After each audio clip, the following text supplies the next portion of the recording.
Oh, yeah. I feel like Captain Crunch does that for me. Oh yeah. Captain Cuts. Yeah, it's like eating glass. But the peanut butter one is by far like my favorite cereal. The Reese's Puffs? No, Or the peanut butter Captain Crunch?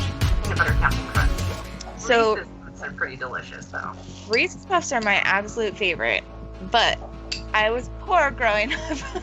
So instead, my mom would buy like the store brand Cocoa Puffs and peanut butter Captain Crunch. It was always on sale. And she'd mix them and she's like, here, it's the same thing. I'm like, no, it's fucking not. Good one. Yeah, All right. exactly. So we are now live after we're talking about Ghetto Crunch, which is perfect. So hopefully everybody can hear everything. It looks like we're doing well.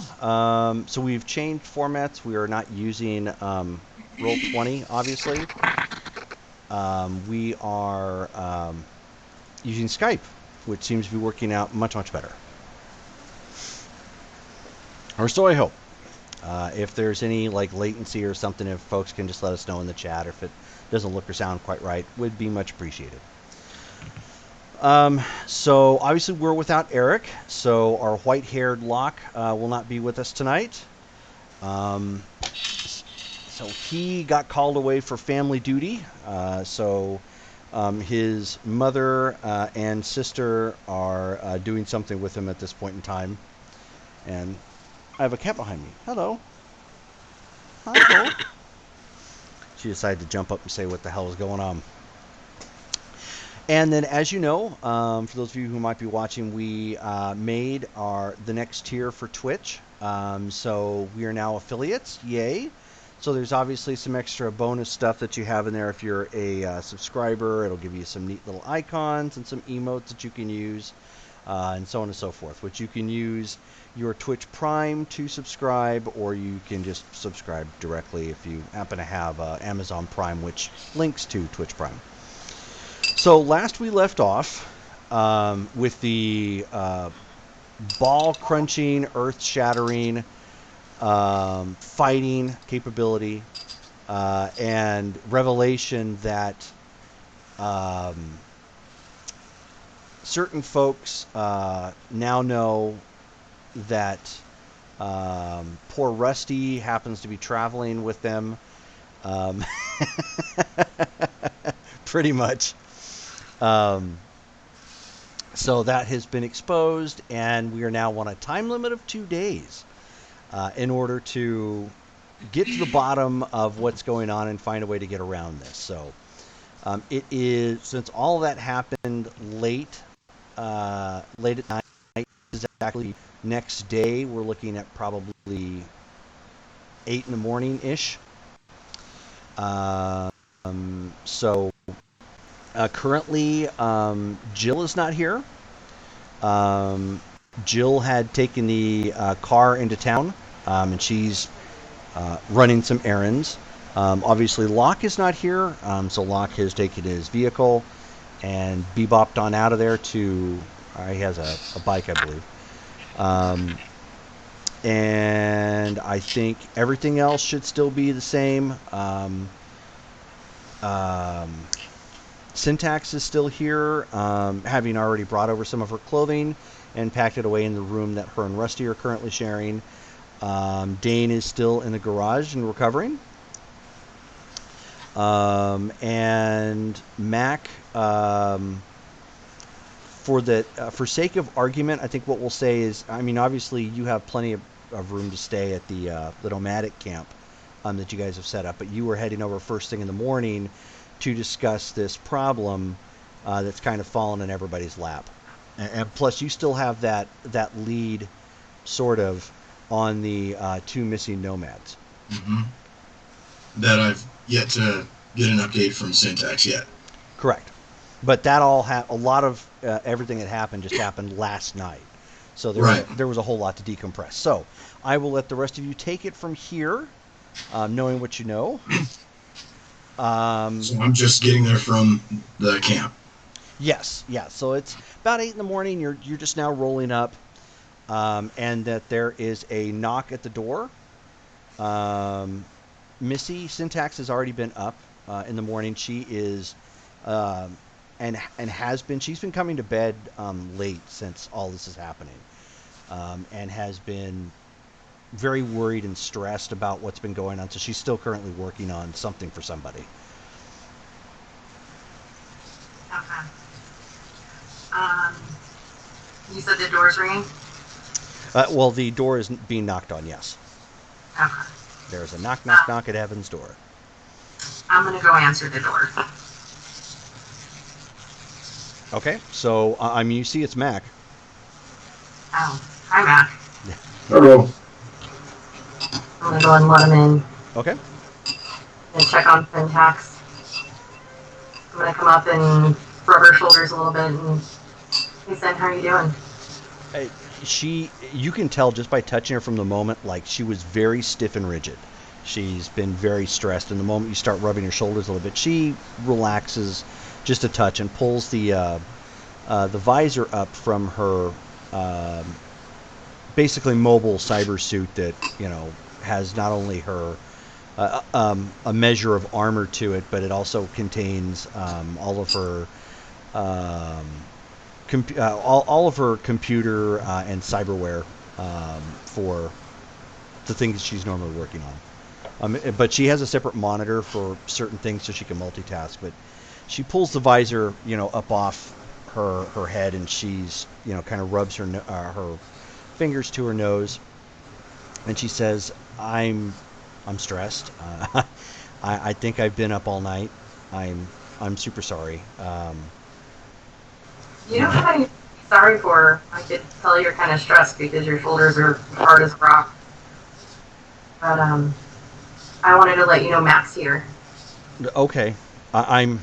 If you can let him know, because I can't really go anywhere right now. I'm still looking into his his two missing people. Okay, so no news, no updates I can give him while you're working? No, no, and I'm sorry. I kind of put priority on your fake identity. Okay, no, I appreciate that. That's very important to me, obviously. Right now, I'm trying to keep tabs on the news, and I've got a couple of bots on the net watching for any trigger words that might be popping up in chats in billboards that might be open.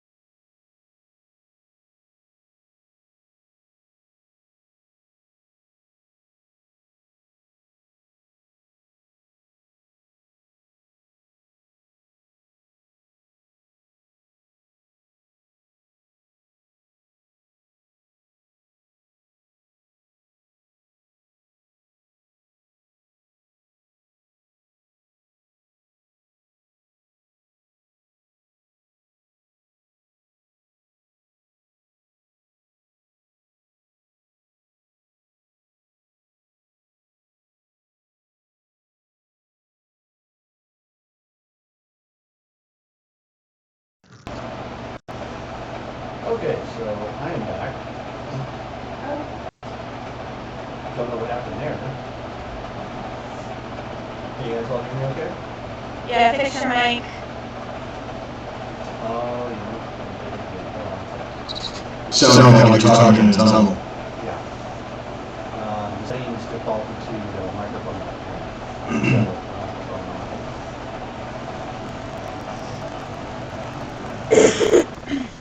there we go. How's that? Much Much better. better. Yay! I have no idea what the hell happened there.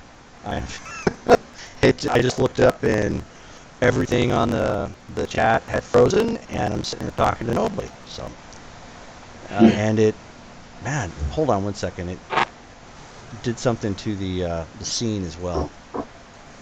I got to get that fixed. All right. I apologize, folks. Skype not being nearly as cool as I thought it was.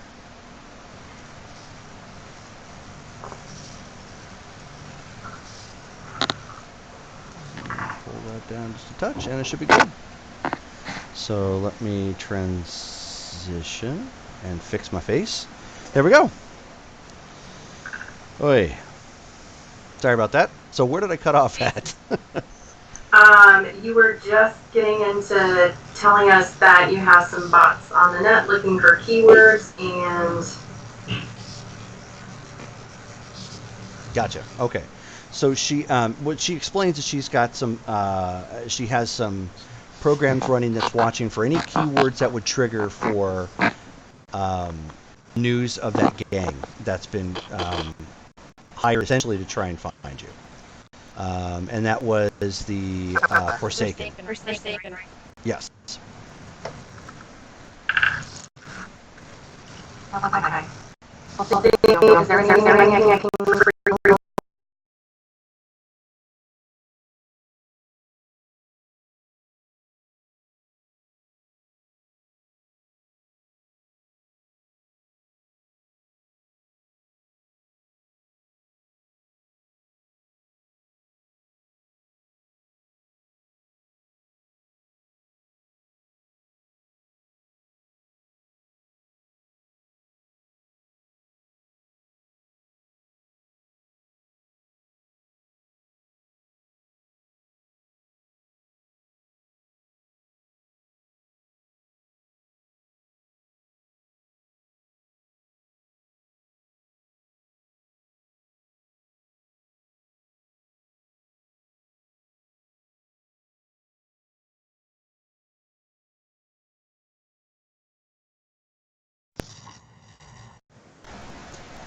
Hooray!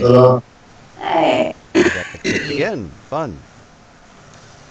But it looks like everything here is okay again, I guess. Alright. So, not bueno. Alright, give me a second. Let me come out of that. Go back down to here. And hopefully it'll leave me connected. Yes, no, maybe so. Seems to be. Alright, cool. So at any rate. But yeah, she's been watching for that. It was the Forsaken that had taken that out on you. Or I say not taken out, but had been given a whole lot of money to try and find you. Is there anything I can get for you while you're working? Do you need anything from me right now, son? I would say alcohol, but I need to stay sharp. So maybe just the biggest water you can find? I'd be happy to do. Thank you. So I'm going to go ahead and leave Sen alone and go out into the living room and, hey, Mac. Yeah. I checked in with Sin. I'm sorry, but she doesn't have any updates for you right now. Understandable under the circumstances. Morning, Hellcat. Good morning. With that, I'm going to go ahead and get Sin's water and go take a peek in on Dane. Checking I'm vitals. gonna grab a cup of coffee and bring one to Mac. Morning, Mac. Good morning. Anyone get any sleep? Well, you know, as much as we can.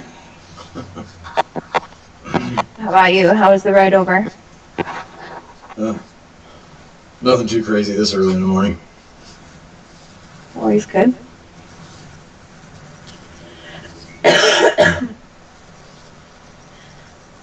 We haven't heard anything more on any leads of how we can mitigate, raise money, whatever. No. By the time Rusty and I got back last night, I didn't really have time or a chance to reach out to any contacts. So I think that's kind of on the plan, is brainstorming this morning and trying to figure out what we're gonna do. We don't have a whole lot of time.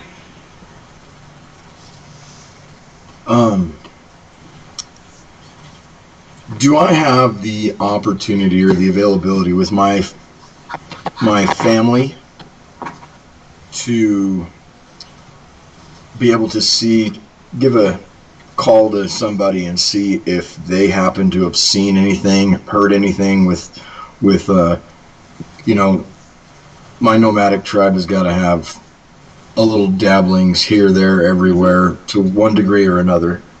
You absolutely can. That's an appropriate use of your family skill.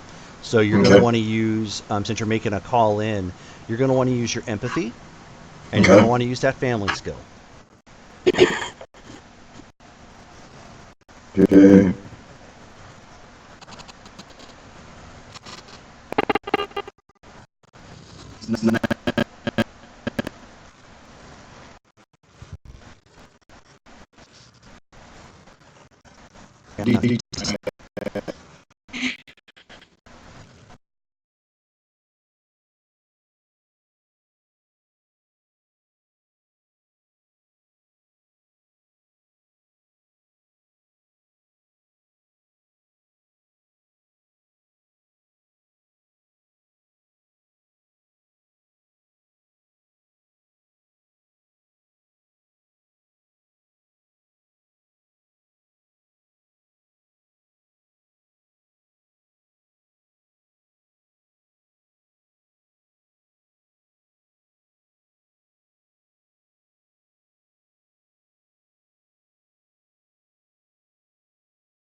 Characters, but ramped up. Sorry about that. What's happening? Hey. What looks like is happening is there's my system is having. Mic check.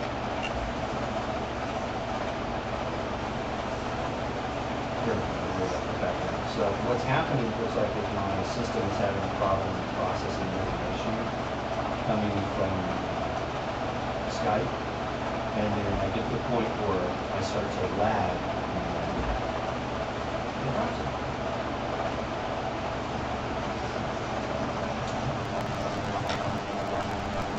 Just defaulting it to that damn camera. There we go.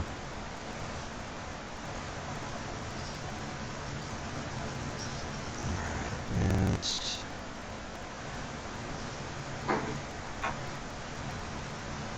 Okay, and 1 second, and pull that down.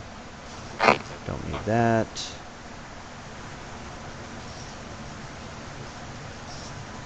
That's not what I'm looking for. That's what I'm looking for. Let's do this, see if that'll work.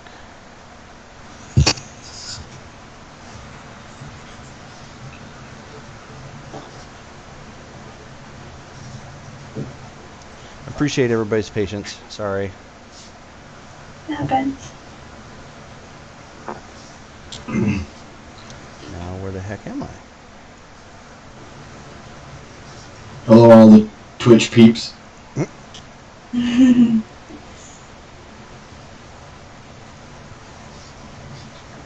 it shows In honor here. of our previous conversation, I am drinking Mario All Blanc from Tucson tonight. Oh, There you cool. go.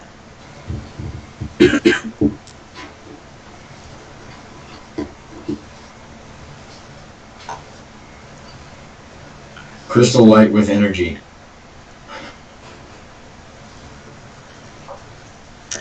Arizona green tea. Nice. I feel like this would still exist. 1,000%. And they'll still be $1.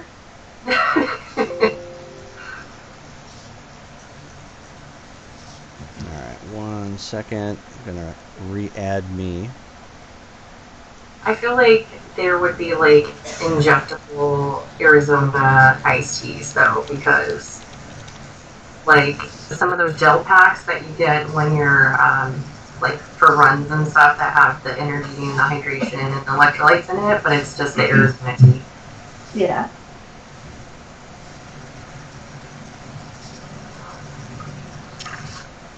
Yeah, we are missing a player. Locke is at a work function.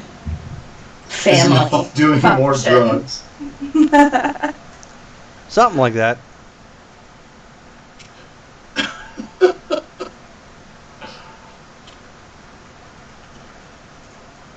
Okay, hopefully this will get me set up. If not, we may have to take a break and jump over to the stupid Roll20. Roll 20. Yeah. Don't be butthurt. Could you stop?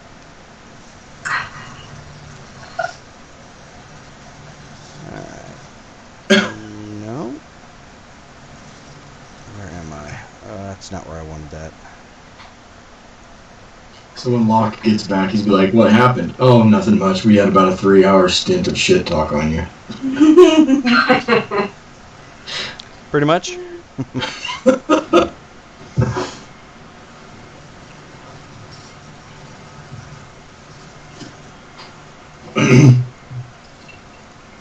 Okay. Good enough for now. Hopefully it'll stay. If not, then I will go without. Oi. Alright. And transition so they can see me again. Alrighty. Yeah, I thought this whole Skype thing was going to be better, but my PC is not liking it. But, okay, anyways. 19. Yes. I totally forgot what we were doing. Yeah, I know. That's why I'm kind of bummed that this thing keeps locking up on me. But Okay. anyways, no, actually, you guys were talking about coffee. Yeah, but I brought him coffee and then he was doing his family thing. Yeah, mentioning that there was no leads as of yet.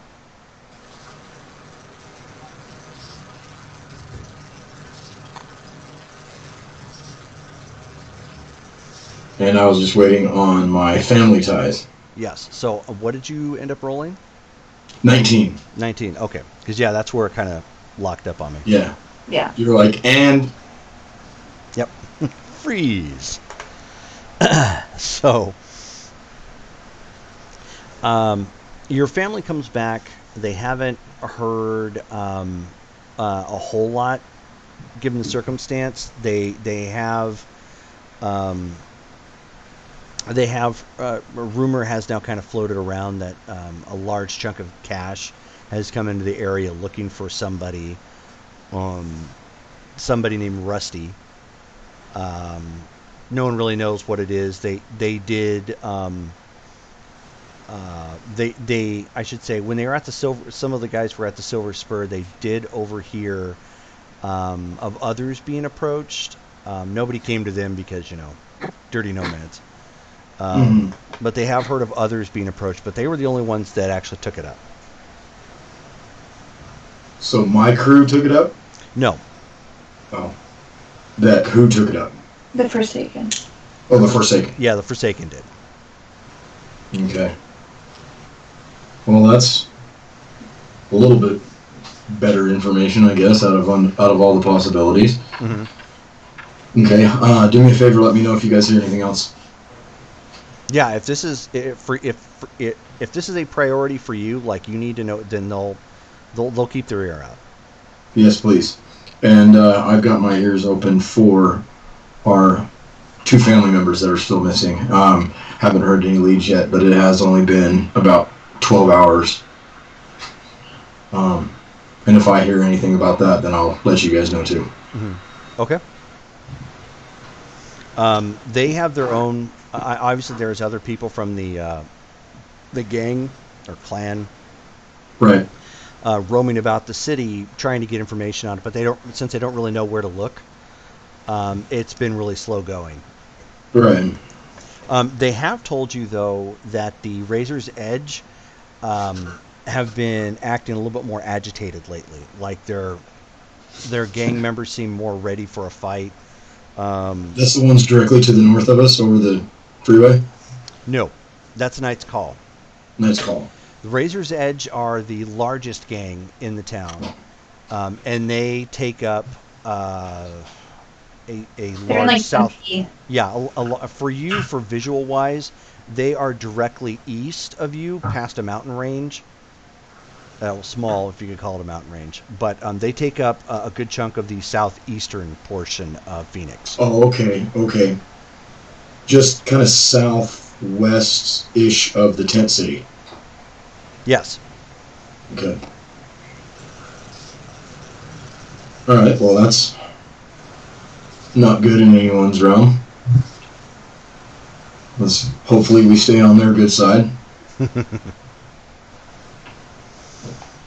But they're not certain why. But yeah, they've been very antsy, and there's been initially they've been clashing with some police, and they've been running into fights with random citizens, as far as I can tell. So something's going on, but they're not too sure what. And since they're not looking to get into a fight, your family's just kind of stepped back and did the whole no, it's chill, we're cool. They've tried to stay out of as much as possible. Right. Justifiably and definitely condoned under those circumstances. Mm-hmm. All right. Well, like I said, if I hear anything, I'll let you know, and vice versa. Thank you. Okay, not a problem. Hellcat, you end up getting a call. From who? Ravenswood. Okay, I'll take that call. Okay. It's So- Hellcat. He says, Hellcat, it's good seeing you again, because the visual comes up on the phone. He says, so do we have an update on the particular task that I gave your group?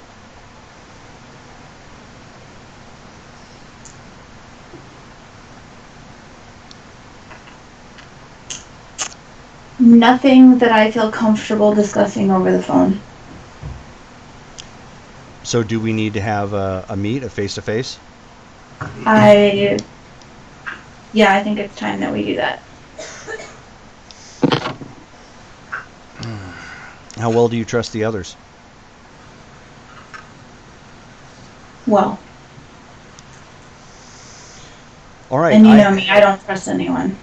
Well, as per your reputation, yes, I do. Well, I have a block of time around noon available. Why don't you bring who you have, and we will meet in one of the usual spots. I will text you the address. Done.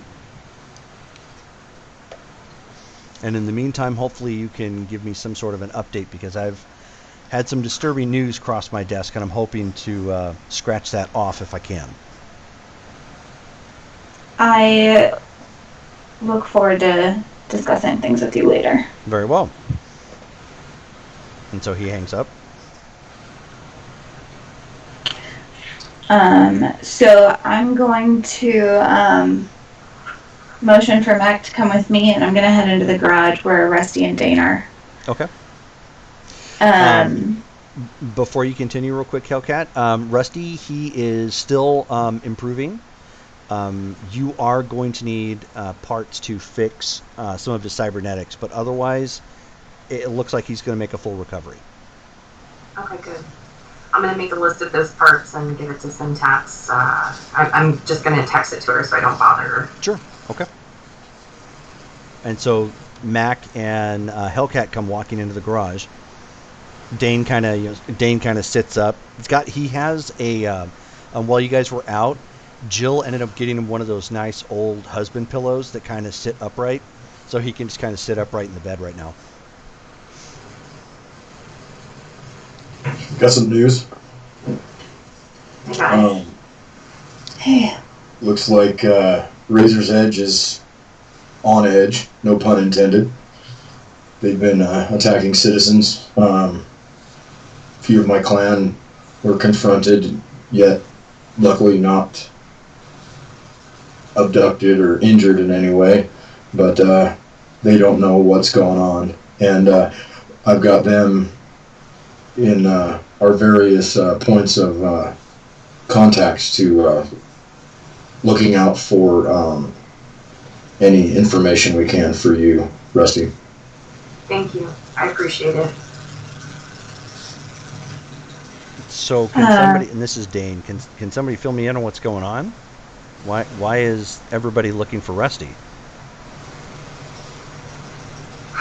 Oh, that's right, because he wasn't at the family meeting. Dane, I have a bounty on my head. I know a little too much information about a CEO that I used to work for, and he wants to get rid of his problem, and his problem is me. So he's paid the Forsaken $100,000 to find me and take care of that problem.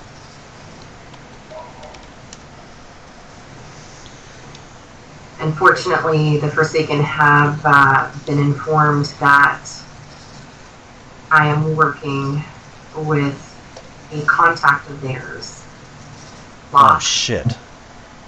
And I have 2 days to come up with that money so that I am not rubbed out. What? So they're giving you a chance to pay off whatever this was? That's what we've been told. I think it's just paying off the gang, though, isn't it? Yeah. Not the CEO. Yes. Okay, Yeah, it's only going to stop this one problem. So what are we looking at? Like how much is it? $100,000. Oh shit. Wow. And I thought We I have was 2 days. expensive. The good news is in the interim, you are improving. There are a few things we do need to switch out in regards to your cybernetics, but otherwise you're going to be fine if anything happens to me in the interim. So, but if we can maybe make something not happen to me, that would be even better. No, yeah. Yeah, I mean, I've talked to Hellcat about this a couple of times. I wouldn't be here if it wasn't for you, so. I mean, I may be laid up or whatnot, but I'm definitely not going to see that happens. Thanks. I appreciate it. So how can we make some quick cash then? I'm not too great with raising capital, but we do have those parts that we acquired with the vehicle. I know I could flip those, and maybe there's somebody in the video industry that needs a new unit. Maybe I can make a couple $100 that way, but other than that, I'm kind of at a loss, guys. Kat, do you have anybody you can reach out to that may have I don't know, something we can use, like a job or something? Can you? Because I'm more than happy to kick in my what I just made.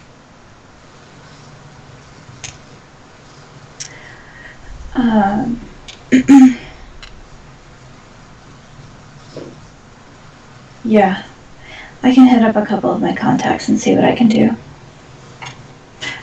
We also, whether I go alone or not, I have a meeting with the DA. I think it's time that we fill him in on what we know. Is that the other guy you've been working with that Locke knows? Yeah. Okay. We withheld some information, and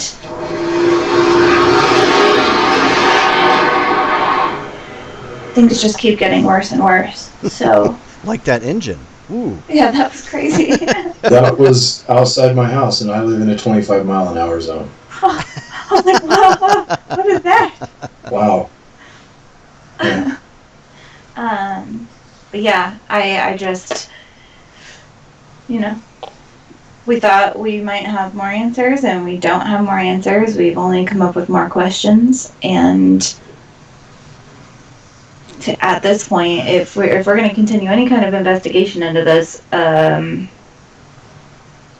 we're going to need assistance of some kind at some point. Yeah.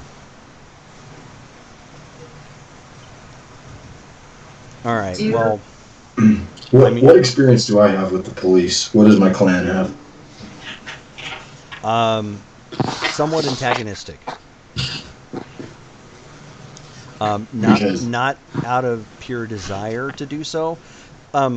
Since your clan does a whole lot of scavenging, sometimes that equates to theft inadvertently. So there hasn't been like fights per se, but it's literally like you're on the it's them again list. Oh, okay. So the police aren't Not exactly APB, but keep an eye on them. exactly. So if they see you guys in an area, they're going to keep an eye on you, but there's probably bigger fish out there to fry. Well, good. I'll gladly go then.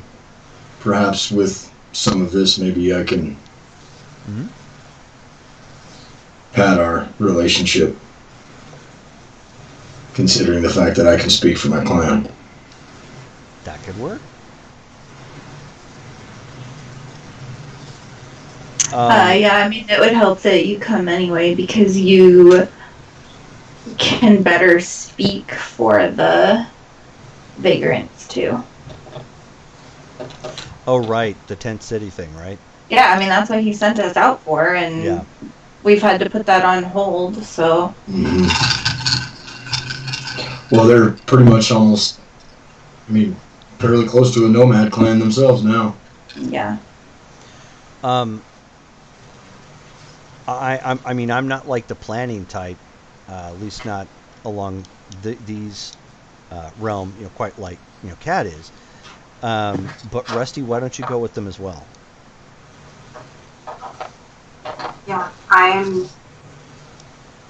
Kat, do you think your DA friend will have any advice for our situation or anything that he might be able to help with? Can you trust him with this information that he's not going to tell me?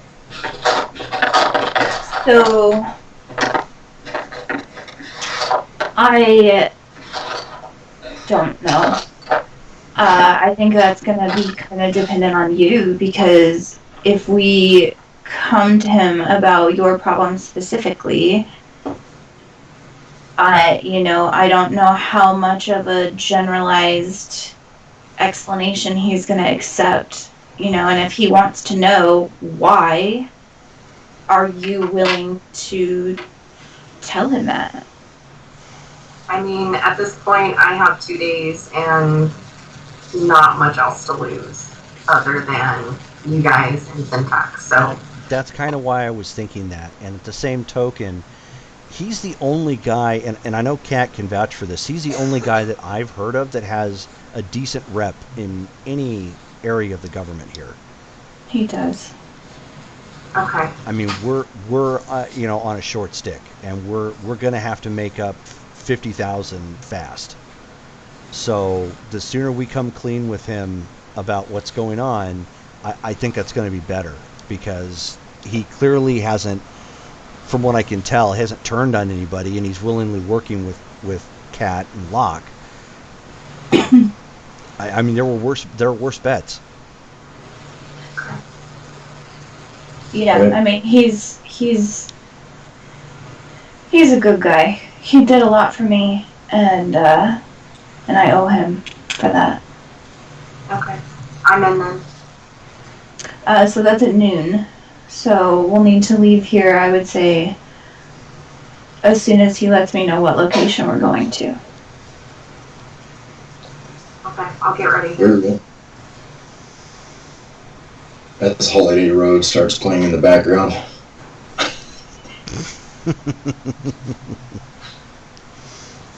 So in the meantime, while you guys are waiting for that time to pass and the address to come to Hellcat, Hellcat, are you going to be making any calls to see what sort of deals that you can make? Yeah, I'll make phone calls. Is there any contacts in particular, or are you just kind of going to kind of wing it? Hold on a second. Come here. Sorry, give me just a second to say goodnight. Yeah, no problem. Good night, Allie. They say goodnight. Night, honey.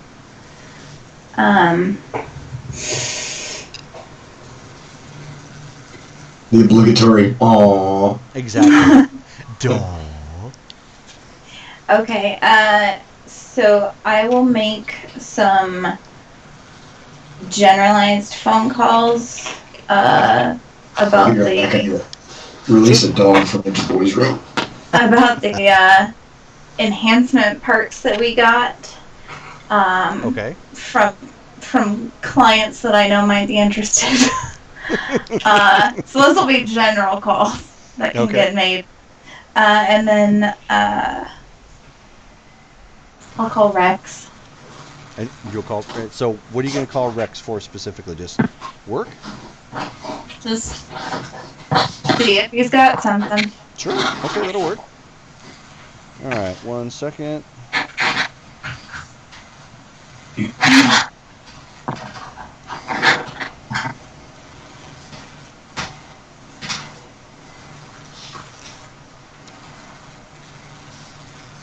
Here we go. Okay, so you find... Don't laugh like that. So you end up posting out, an ad for the parts from the last episode.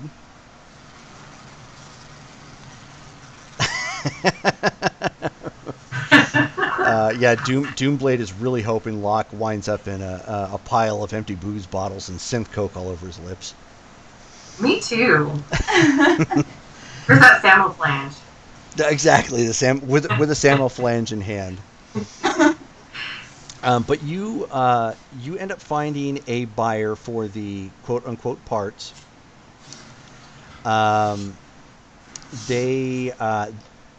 They will take. You end up having what? Let's see. There were, I think, 4 total is what we said that they ended up being. So they will take the lot of them for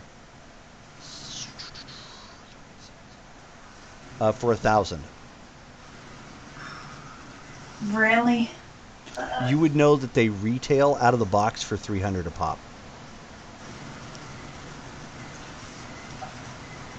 Okay, can you see if they need installation? Because I'll charge at least 1,000 per install.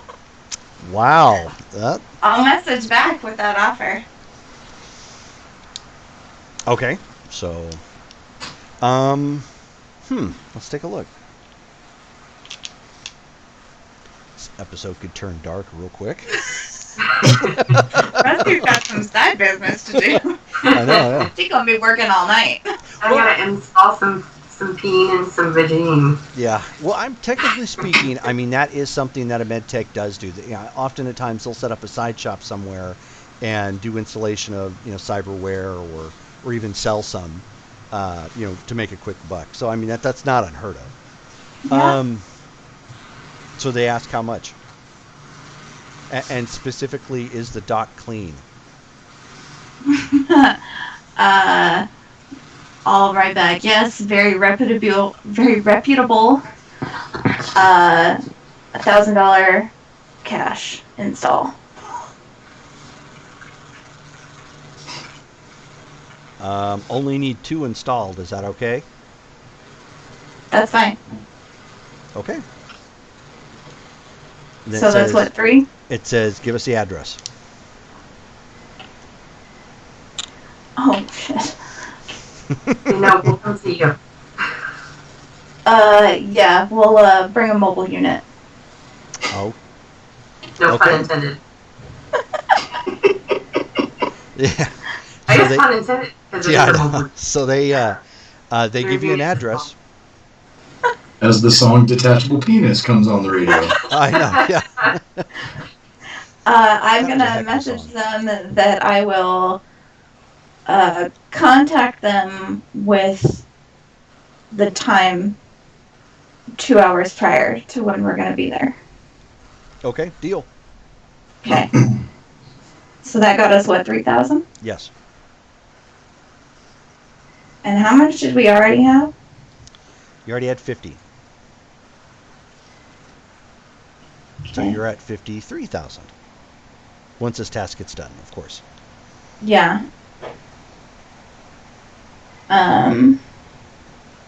I'm gonna kick in 2,000 personally to bring us up to 55. Okay. Okay. And now you're calling Rex. Now call Rex. Okay. So whoosh, whip out your phone. Beep, beep, beep, beep, beep, beep. And in case you're wondering, that's my ringtone every time for RPGs. I had vampires that got stuck with that ringtone. And they're like, really? The Power Rangers? I'm like, yeah. Yep.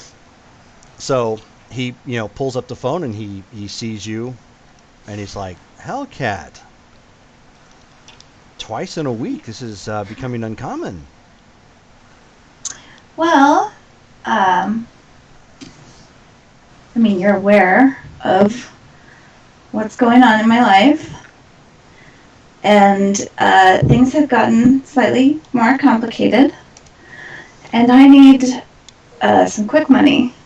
Oh. So it would have something to do with that woman that's out on the billboards right now that people are looking for? You know I don't know anything about that. Right. Okay. So good old Rex to the rescue, it seems. Well, And you were the first I you're thought looking of. for quick cash. Right. Preferably not a sleep study. Preferably what? Not a sleep study. Oh, yeah, no, we don't do those sorts of things. However, we did happen to come across some organs that need to be delivered. You're saying quick cash, so if you're discreet and don't particularly ask any questions, I'm sure we can arrange for something there.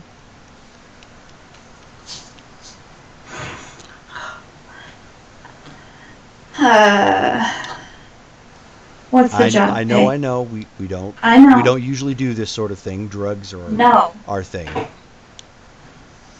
But I figured Okay. since you apparently have a med tech on your hands, I have some organs that could be delivered. What's it pay? Given the client, I think we could cut you in for 30,000. You gonna tell me the client? Would you really want to know? You know how this part of the business works, dear. No, I don't want to know. When is this? Today? It would have to be done today. Tonight? I think we could push it off till tonight. It is an emergency situation, but I think I could smooth that over with the soon-to-be tenant of said organs. If it's an emergency situation, I can do it this morning, but you're gonna have to give me an extra 5.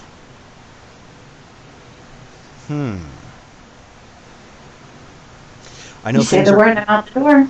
I know things are kind of hot for your little group now. Would that have anything to do with it?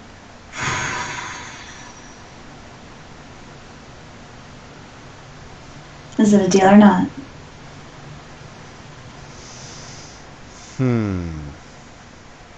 Why don't you go ahead and give me a roll?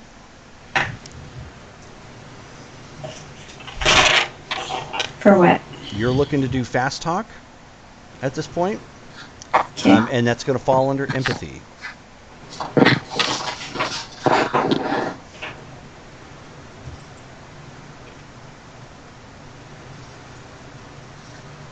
Whoops. I put that in the wrong place. I got 68. That's what she said. 17. 17. Okay. Well, it's not too shabby. He says, you know, I'm pretty sure the client would appreciate that, given the circumstances. I think I could let it go for another 5 if that meant that you wound up visiting again here this weekend. We still have some unresolved business. Do we? I think we do. I don't know. You left me with unresolved business. Now, you're getting your extra 5. Hmm.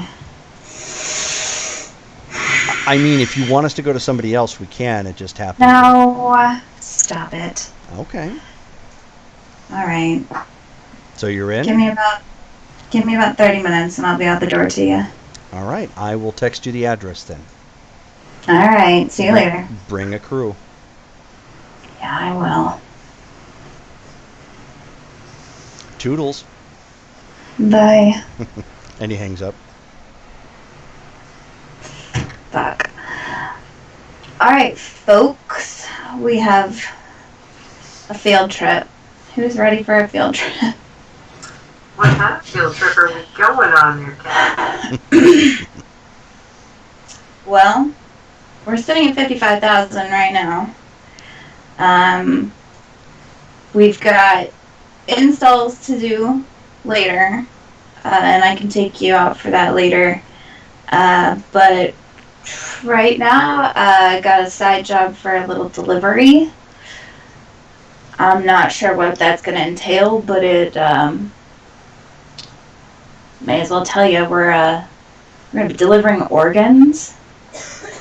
And it was suggested that I bring a med tech. So I'm guessing Probably you're gonna. installing the organs as well. Then I'm assuming. I don't know. That didn't come into it, but I can certainly ask when we pick them up. But we're gonna get 35,000 out of it. Oh, well, for $35,000, I will install a colon. I do not give a fuck. All right, good to know where we're Go at. ahead and prepare my my kit. She'll even make it Whistle Dixie. Do things on command.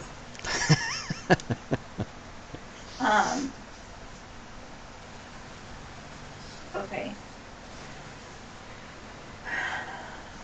All right, so we need to go pick that up, deliver it, finish that. I didn't think to ask, Jerome, are we getting paid on the back end of that deal once they're delivered? Once they're delivered. Okay. So get those delivered, get that payment. Then we need to meet the DA.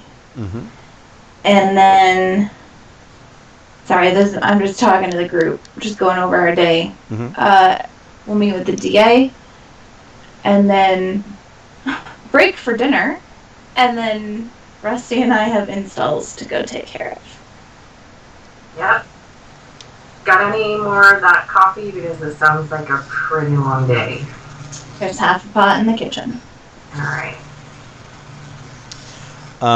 Mac, as an FYI, you know the family truckster is not equipped to take organs. Yeah, I'm not exactly in the way of transporting parts with my vehicle. My vehicle, I believe, has a organ place where I can keep organs. So You actually have 2. Yes, we can take my vehicle. Right. It's a little slower than maybe what we'd like, but it will get us from A to B. Well, then we need to just make sure that we calculate in travel time. Yeah. So, what time do we need to be there to pick up the organs? We need to leave within the next 15-20 minutes. We should probably leave within the next 5. Alright, well, I suggest you go pack some kind of day bag. If you got weapons, I'd bring them. I mean, I'm packing for this ride, so. I would also, just not to take the driver's seat, but considering the fact that you may be preoccupied with your bio end, I want to get used to driving this vehicle in case we have to go a little fast. I'm good with that. Good with that. Okay. So, why don't I meet you guys out at the car? I need to talk to Dane before we leave. Dope.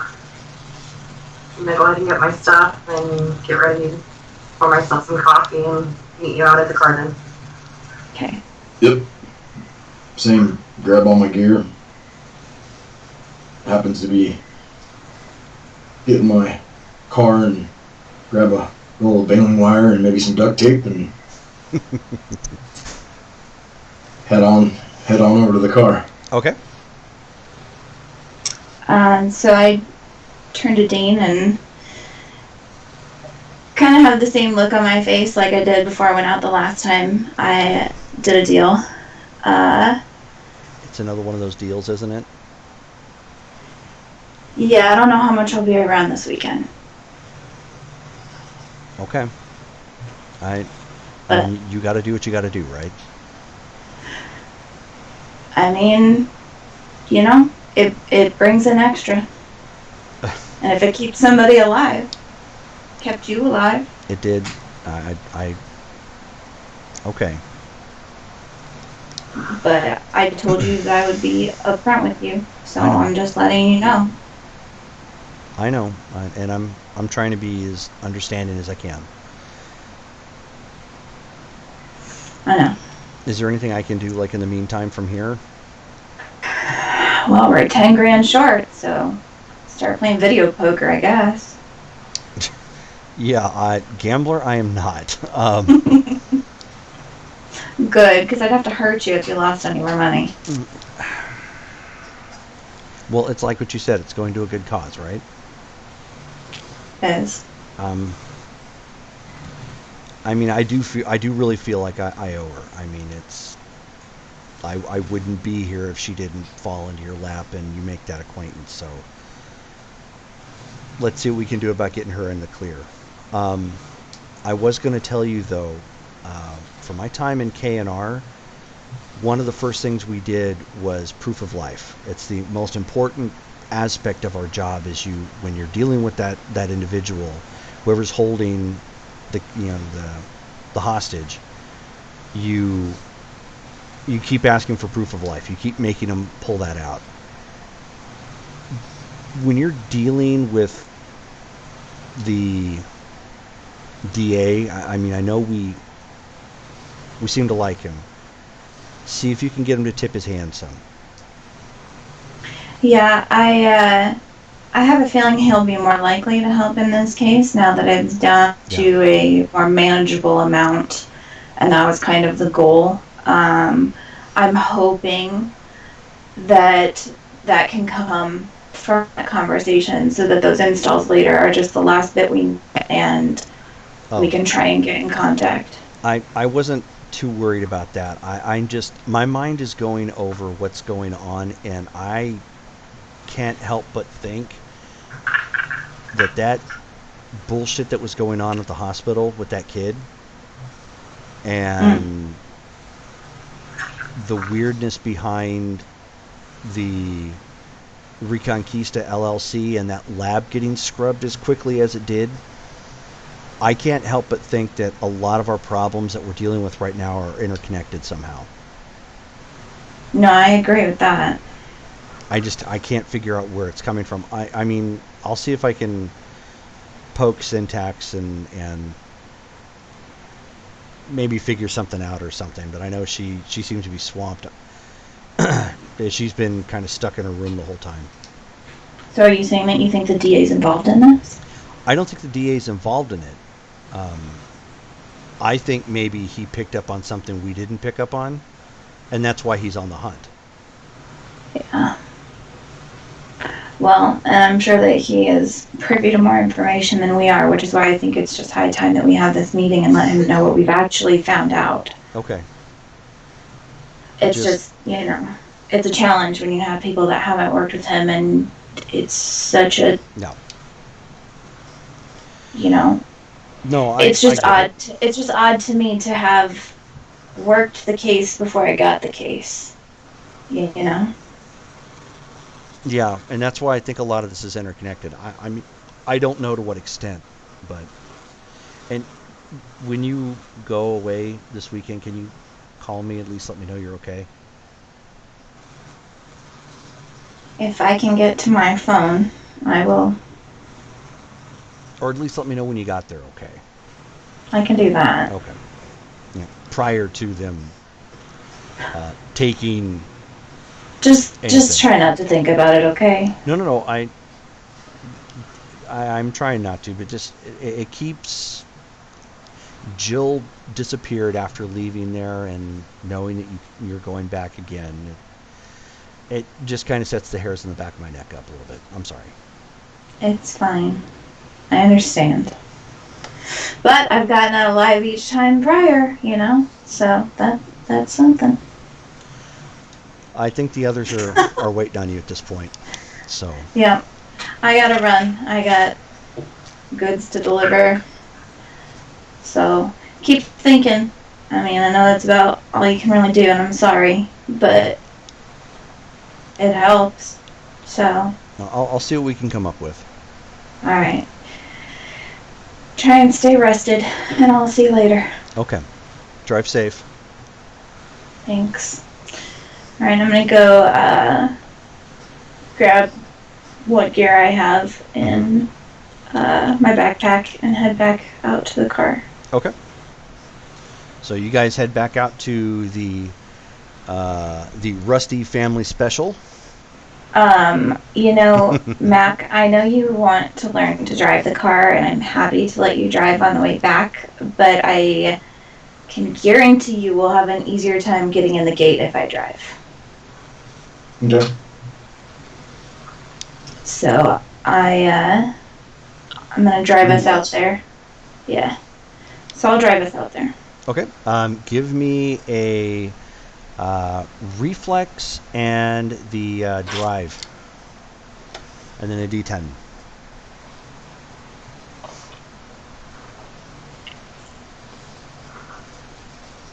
$19.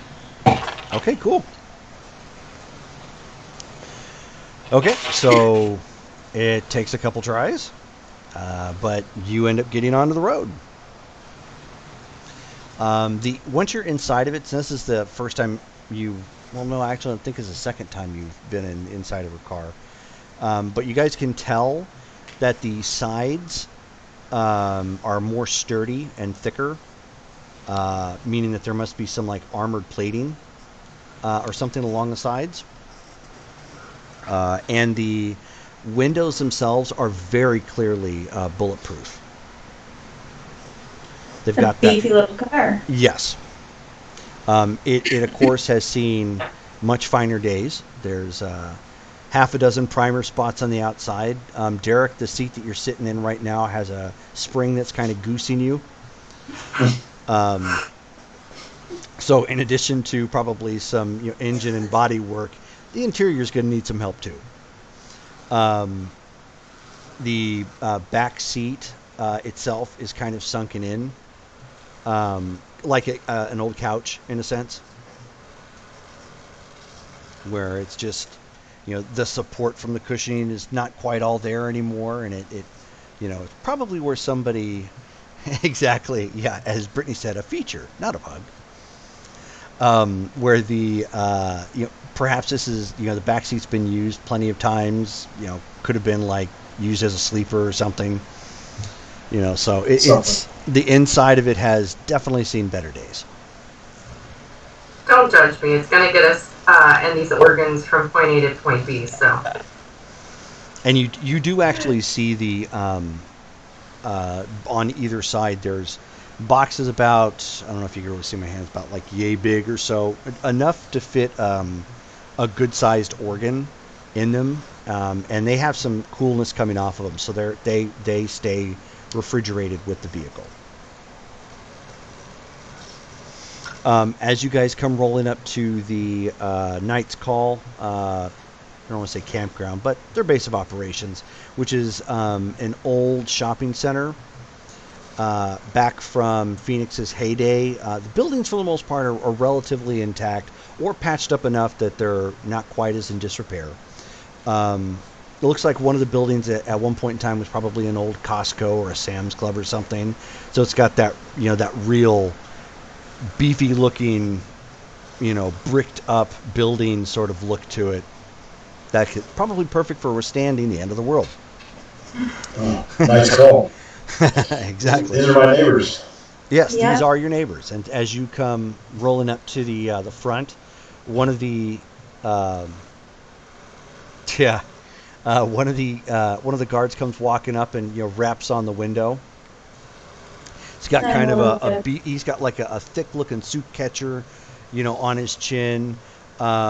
Sort of overweight, but really bulky as well. Probably did a lot of like manual labor growing up. Has a cyber leg and a cyber arm specifically designed to kind of match his aesthetic, so it didn't look quite off.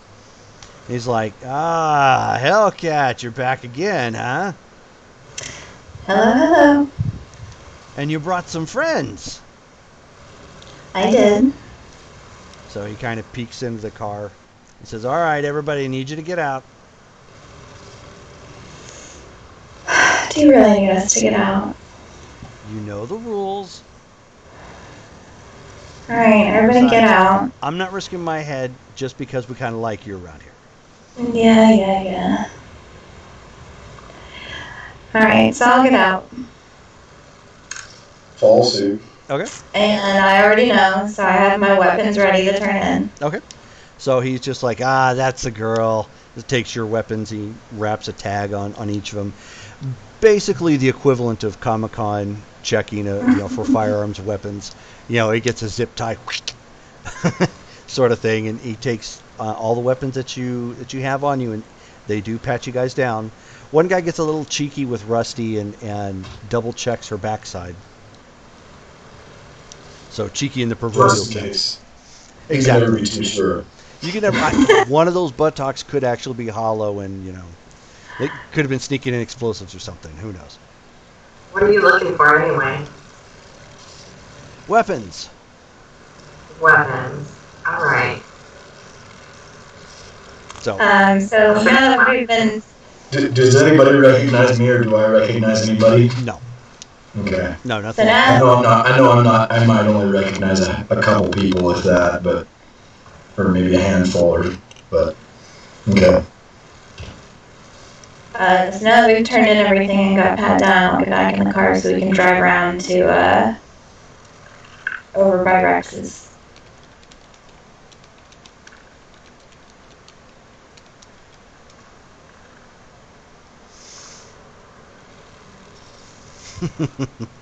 So drives you guys back in. I should say that, but you guys drive back in. The buildings themselves are kind of used to create a physical exterior. Many of the there's dozens of tents out what used to be in the parking lot. So in a way, it's kind of its own mini tent city. But most of the tents here are more reinforced or sturdy looking, kind of like the when you drive by.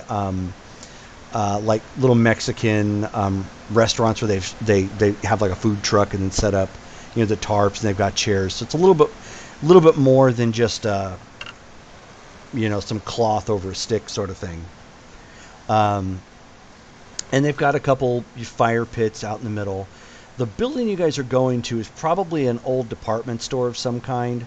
But when you're brought up to it, in through the doors, you can actually see that the interior was redesigned into barracks, probably living quarters for the more important members of the gang. Yes, a roach coach. So standing out in the front, is he actually has no shirt on at this point, black denim jeans, motorcycle-esque boots, some buckles and whatnot. It's got some fingerless gloves on right now, black hair, very attractive individual, a little bit paler on the skin. And he seems very familiar with Hellcat. And he says, come, give us a hug. Yeah, I'm gonna walk up and give him a hug and a kiss on the cheek. Tell him good morning. Good morning. And so it looks like you've decided to take us up on the little job. Well, yeah, I'm here. Well, good. And so who are your friends? I'm Meredith. This is Meredith. What kind of organs you got for us today? He says, well, and he winks, Meredith. He says, we're actually delivering a heart and a liver. And offhand, as we're standing around here, without being too obvious, like looking around and that, I'm just trying to get a little bit of the lay of the land. Sure. So I'm a little bit more familiar because I've probably never been here before. Yes, you have never been here before. So you're going to want to give a roll at this point. Pull up the character sheet. I believe it's going to be an intelligence and something. Hold on a second. Yep, there we go. Intelligence and awareness notice. 23. Damn! That's what helps with having intelligence of 10. It does. Yes, as Doomblade says, you are trying not to stare at the topless biker's pecs. Yep. They are attractive, even to me. No, you're getting a good layout. The way they approach the layout is very similar that you've seen nomadic gangs that have kind of taken up a more permanent residency. So they've effectively used the outer rim of the stores, and the ones that aren't used are boarded up, locked away, which you can tell easily that they're blocked off to some degree. There's only two ways in and out. One is the way you guys came in, and the other is like a back entrance, or back exit, I should say. They tend to use larger objects such as like vehicles and old storage containers and whatnot to help physically block off these locations. The majority of the inside of the parking lot is all tented up. So a lot of people, tend to stay out here. There is also a large area of where it looks like they have like a stage where perhaps when they bring in performers for a party or something, that might be where they set up. Okay. So, Rex, is this just a delivery? I mean, you want me to have a med tech, I'm assuming that's just for travel. She's not having to do an install on the other end of this, is she? Perhaps. Well, shit, you could have told me that this morning. I could have, but I wasn't certain, and I still am not. Alright. You good with that, Russ? Meredith? You good with that, Meredith?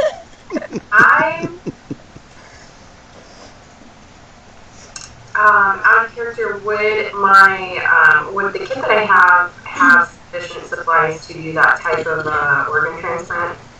Yes. Mm-hmm. Now, there's other things you would need, but that's more of a location specific, like A clean room, which when those things happen, you don't always have that. Additional antiseptics and things of that nature. But tool-wise, yes, most of those can be just carried in your kit. Okay, like supporting devices and whatnot. That's all things that I carry with me then. Correct, but those are all like handheld. Okay. That's basically you have an emergency kit is what you carry around with you, which can be used to achieve the same effects. It's obviously not as good as actually having the tools from an actual hospital or trauma unit. So like the overhead lights, the lamps and the magnifying glasses and things like that. Just stand there with a flashlight. There you go. Everybody get their phones out. Yeah, Hellcat, I have basically what we need to go ahead and make the swap. Alright. Hopefully the recipient has some more supplies on their end for their own comforts.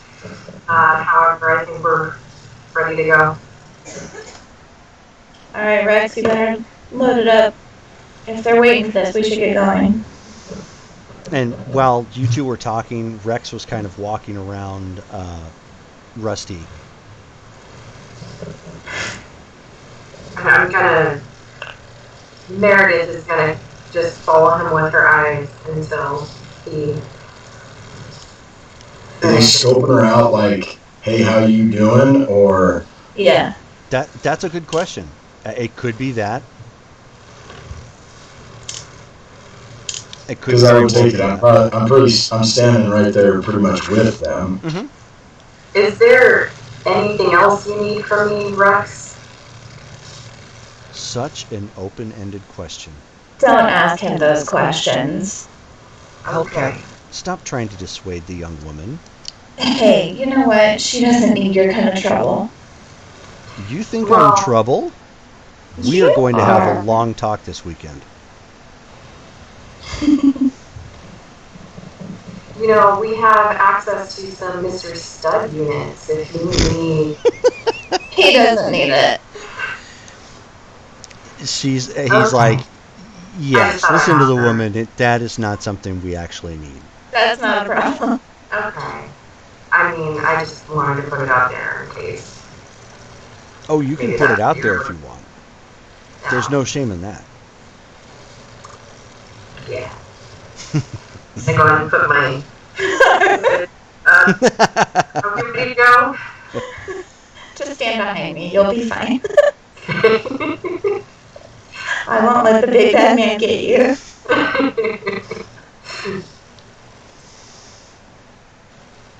And so he motions to his guys to load the pieces in. They've got them.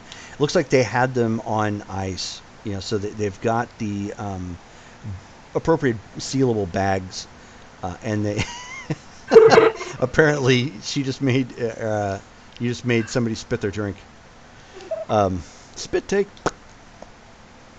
They've got them in sealed bags, and the bags have got that frosted over look to them. They put them down in your freezer units that you have in your vehicle. Granted, you're only going to be traveling across town. They've given you the address at this point, but you know that you have up to 24 hours in those refrigeration units before they obviously cycle back through and cannot freeze something until they've had a chance to cycle back through. Where are we going? He's provided you the address. You are actually going to be going to a high-rise downtown. Like down by the apartment? Not quite. More like over by the Camelback Colonnade. Okay, so close-ish to where we're going to be meeting the DA later. Possibly, yes. Oh, that's right. 'Cause we're not just like meeting him downtown. I forgot. Right. Okay. Yeah, the All Camelback right. Colonnade isn't far from Scottsdale, which you know that as being the Quinn's turf. Right. Okay. All right. Well, since we've got everything, I mean, pack up. Let us go. Okay. Gladly. And before you head out, Hellcat, Rex does one of these numbers, motions you over. Mm-hmm. I walk over. And he steals a kiss from you. Like a real one, not just, the polite peck on the cheek. Oh. And he says, do let your nomadic friend know that we should probably have a sit down at some point. I can do that.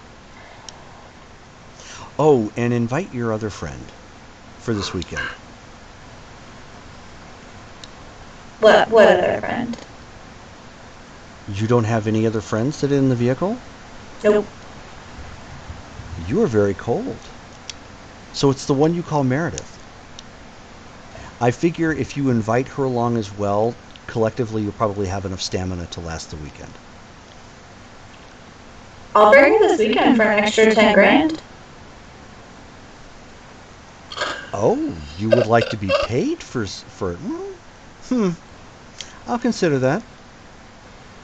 Nothing's quite off the table. But I need the money first.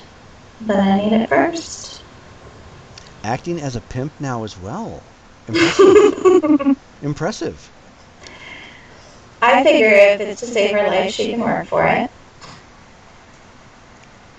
I like how you think. So go deliver the organs, dear, and I'm sure we'll be in touch soon. All right. I'm just gonna leave. Okay. As you see, I'm gonna shake my head and walk away from him. Hellcat is doing that walking, wishing they were running with a purpose sort of look as she gets back to the car, just like duck, duck, duck, duck, duck. So I'm not gonna say anything about that yet. I'm just gonna take us up to the front so we can get our weapons and get on the road. Okay. And then once we stop at the gate and pick everything up, I'm gonna switch places and let Mac drive to where we're going. And then as I'm in the backseat hanging out with Rusty, hey, well, yeah, I know, I really need to call her that. Hey, Meredith, what do you think of Rex? I mean, he's pretty good looking, right? I mean, sexy Rexy, and I roll my eyes. He's a little sweet, don't you think? He's a good time. I can tell you that. Why do you ask me my opinion on him? Well, I just, Dane and I were talking this morning, and we thought maybe we, would go through with our plans, talk to the DA, and now that we're only down to needing 10,000, he might help out. But if he doesn't, we can get that extra 10 grand if you feel like taking a weekend away. What does a weekend away mean?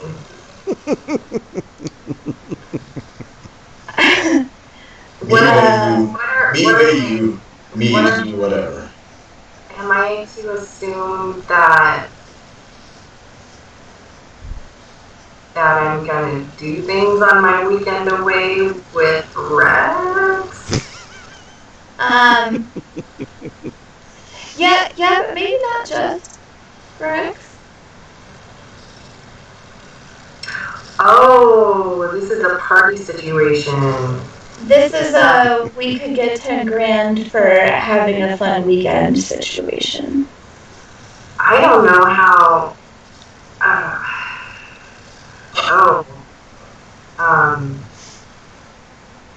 It's just something to think about. Yeah, We might get it from the DA. 10,000 is a lot of money. Regardless. But I don't know how I explain that to Sin. Do you think she'd be upset with me? I don't know. I told Hannah this morning before we left. But she also knows it's my, it's my line of work. But it's not like you're doing it for shits and giggles. I mean, it is your life. I mean, yeah, that's something I'm gonna have to think about, if you wouldn't mind. I'm just saying, if we don't get anything out of the DA, it's an option, and then you can talk to her. If it becomes a situation where we can't get any money from the DA, or if it's the only means to this end, count me. But other than that, I have to consider it. And maybe I will have tell some you, reason. he took double for you. Double. We only got 35 because he added me in for the last 5. Oh. Okay. That's something to think about. Okay, I'll consider it for now. Let's see how the situation with the DA works out. But I mean, fuck, $10,000 is a lot of money. I mean, I can't be a cheesy beggar. I'll think about it. No Doomblade, he can party. Okay, so Mac, give me a drive check. So reflex and your drive.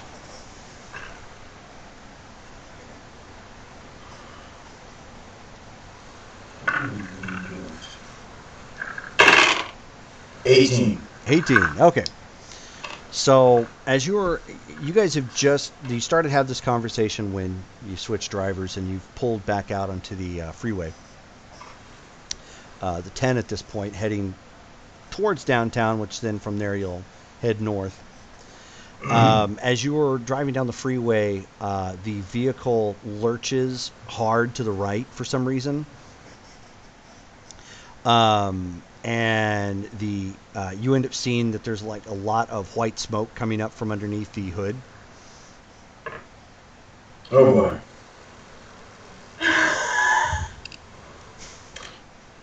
Oil.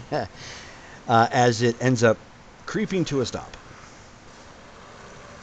Thankfully, this isn't like Phoenix nowadays where there's tons of traffic.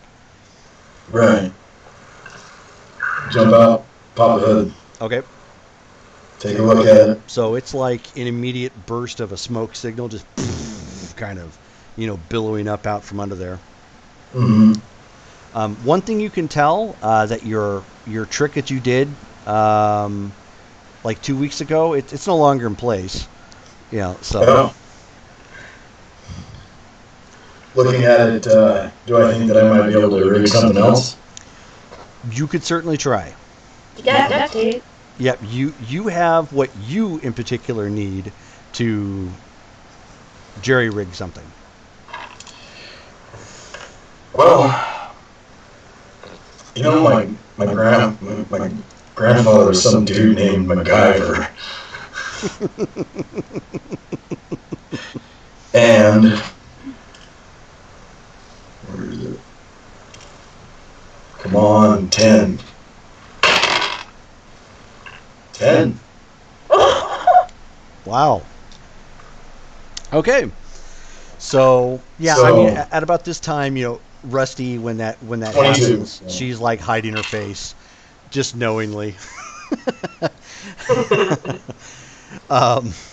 thing I brought some duct tape and band wire. Yeah, exactly. So you start whipping out your stuff and well, obviously you have to wait for it to cool down a little bit, but then you start like piecing it back up and tying parts together and covering it up with duct tape. When those of you in the back seat, if you're still back there, you end up, because he's busy up front, you end up hearing the something almost vibrating through the air.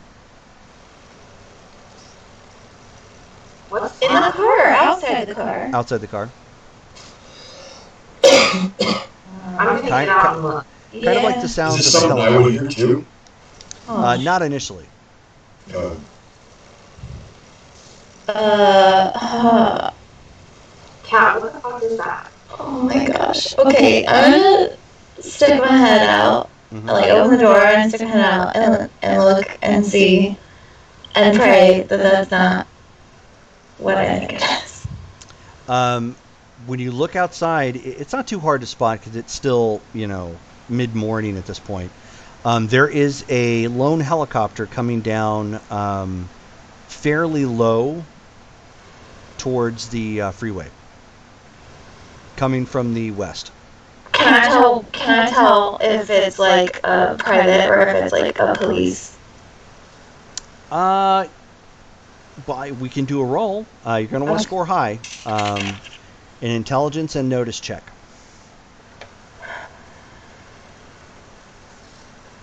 And Rusty, if you'd like to do the same, you can.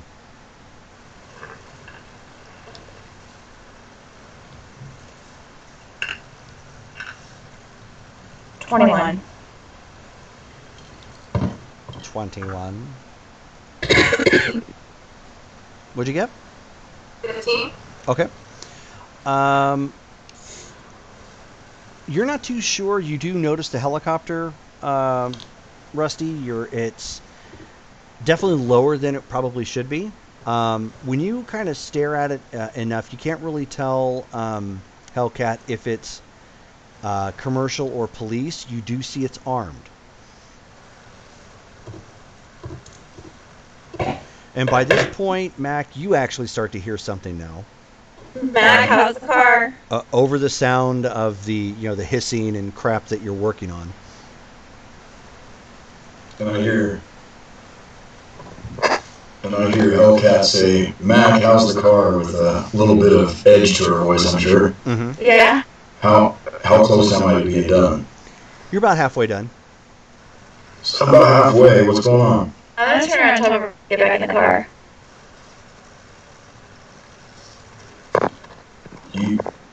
You do what? I'm gonna tell Rusty to get back in the car. You don't have to tell me twice. I'm popping up my hood and I'm jumping in the car. Mac, keep working. I don't know what we got, but we've got some kind of helicopter that's coming in fairly low, and I can tell from here that it's armed. Oh, nice. All right. Keep I don't working. know what we're looking at, but if they've got info on Meredith, I'm sure they know her car.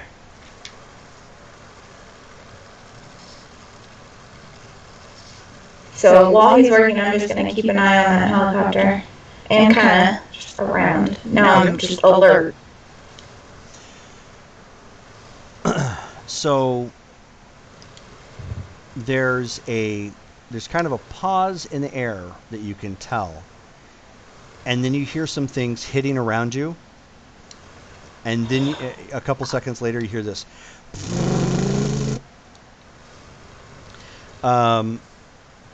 You guys ended up getting in time, but the bullets end up riddling the car, striking in several different places. And Mac, as you're working onto the hood, you end up hearing a couple strike the hood, and it falls down and actually smashes your hands by mistake. Oh no.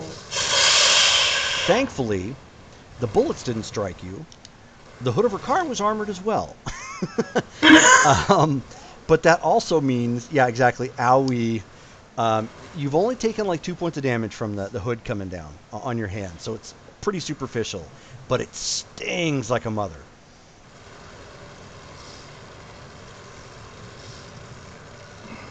And the car's not done, right? So we can't go anywhere. You don't know. Okay, I'm gonna try the car. Okay, so you jump up front real quick. Rusty, I will say that you do have a way with your own vehicle. Yeah. But Hellcat, you jumped up front. Go ahead and roll your drive. So it's going to be reflex and drive.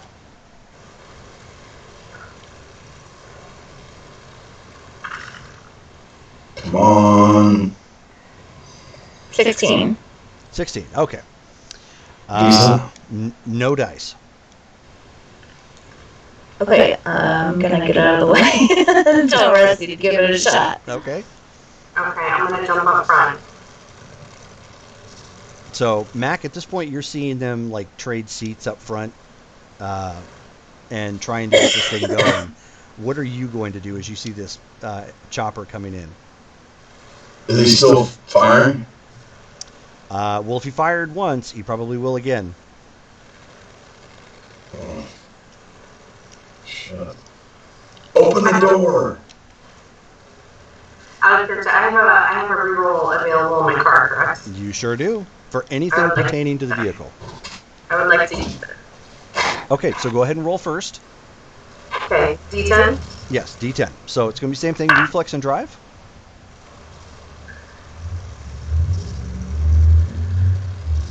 14? Okay. Would you like to re-roll? Yes. Okay. Because you're going to need to.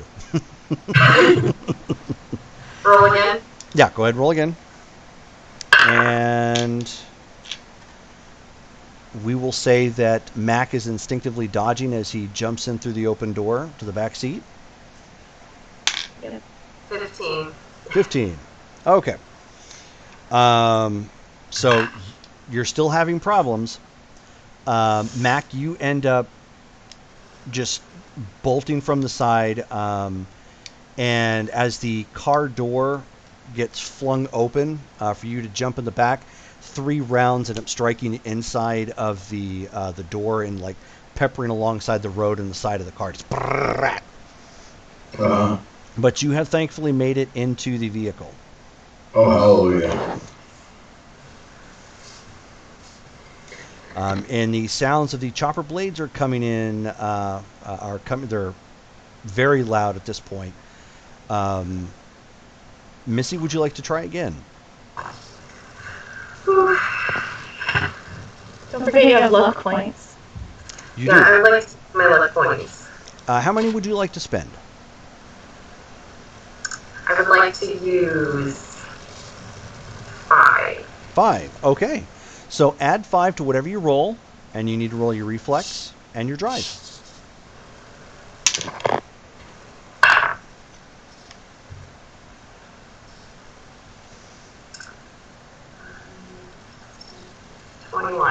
Okay.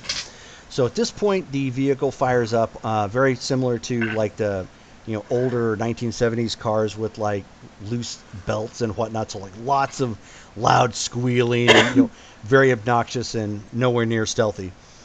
And she guns it, and you're right back onto the freeway as the rounds are striking the vehicle again. It's at this point, Hellcat and Mac, you realize that the bullets will probably eventually get in, but this car's got quite a bit of armor. Yeah. The back window has spidered some from the gunshot, from the rounds coming from the minigun. But thankfully, it is not taking any damage that would punch through the top or any of the spots. But it's getting peppered. All right, so at this point, you're obviously clearly in combat. What now? Missy, are you going to be just driving to where you need to go, or are you going to be trying to drive evasively, so you avoid the gunshots as well? Trying to drive evasively. Okay. We probably should get off the freeway.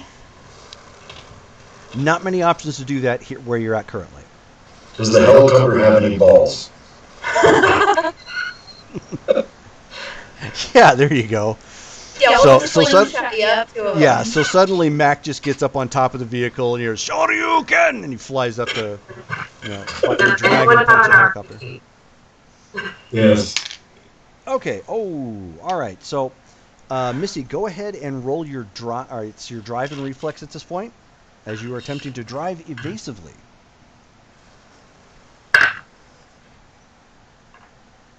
Just don't roll a 1. 9. What did you roll? A 3. Ooh. And I have 6 in reflex. I don't have any in drive. Oh, okay. Be Well, driving. Yeah. Mac or I should be driving. so, so at this point, you're starting to, whip it around and whatnot, and she's behind the wheel, and she's like losing control of it as she's like swerving around, and it rams up against the side of some rubbish that's on the freeway, just like NASCAR. You're expecting somebody from Days of Thunder just to tell you, rubbin's racing, son. The helicopter comes in, and there's a short burst that comes down, and it stops firing for some reason. You guys blow under the overpass, and you're still driving, but she's having a devil of a time keeping it in any sort of. She has it under control, but it's still fishtailing quite a bit when she's trying to keep it out from the gunfire. So you're Can we going pause under the underpass and her back can take over? if you would like to try and come at an We need to abrupt just stop. try and do it while we're driving. Yeah, let's do that. Let's do the switcheroo. I'll keep my foot on the gas pedal and Wow. me and I'll Derek, what's your driving at? 2.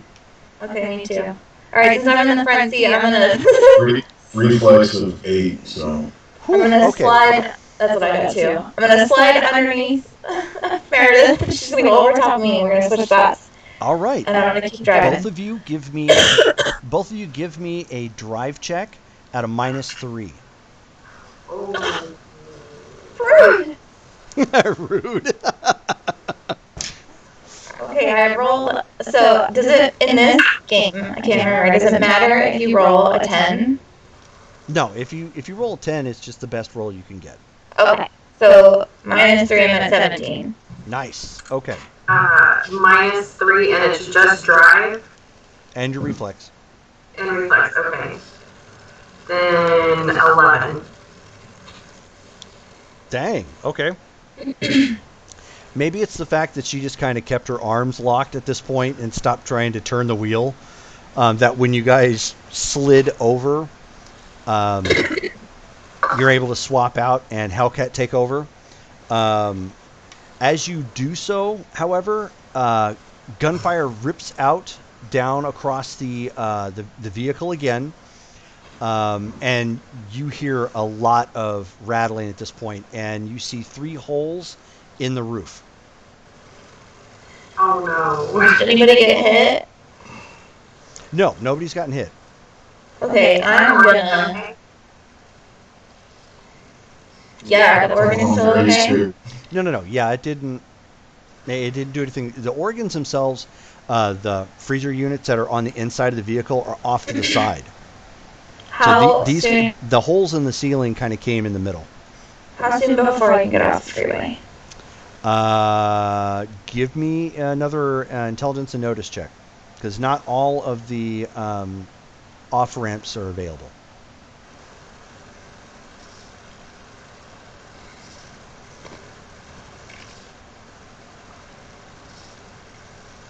$19. Nice. Okay. Given where you're at this point, the 7th, I believe it's the 7th Avenue, 7th Avenue off ramp. So really close to downtown.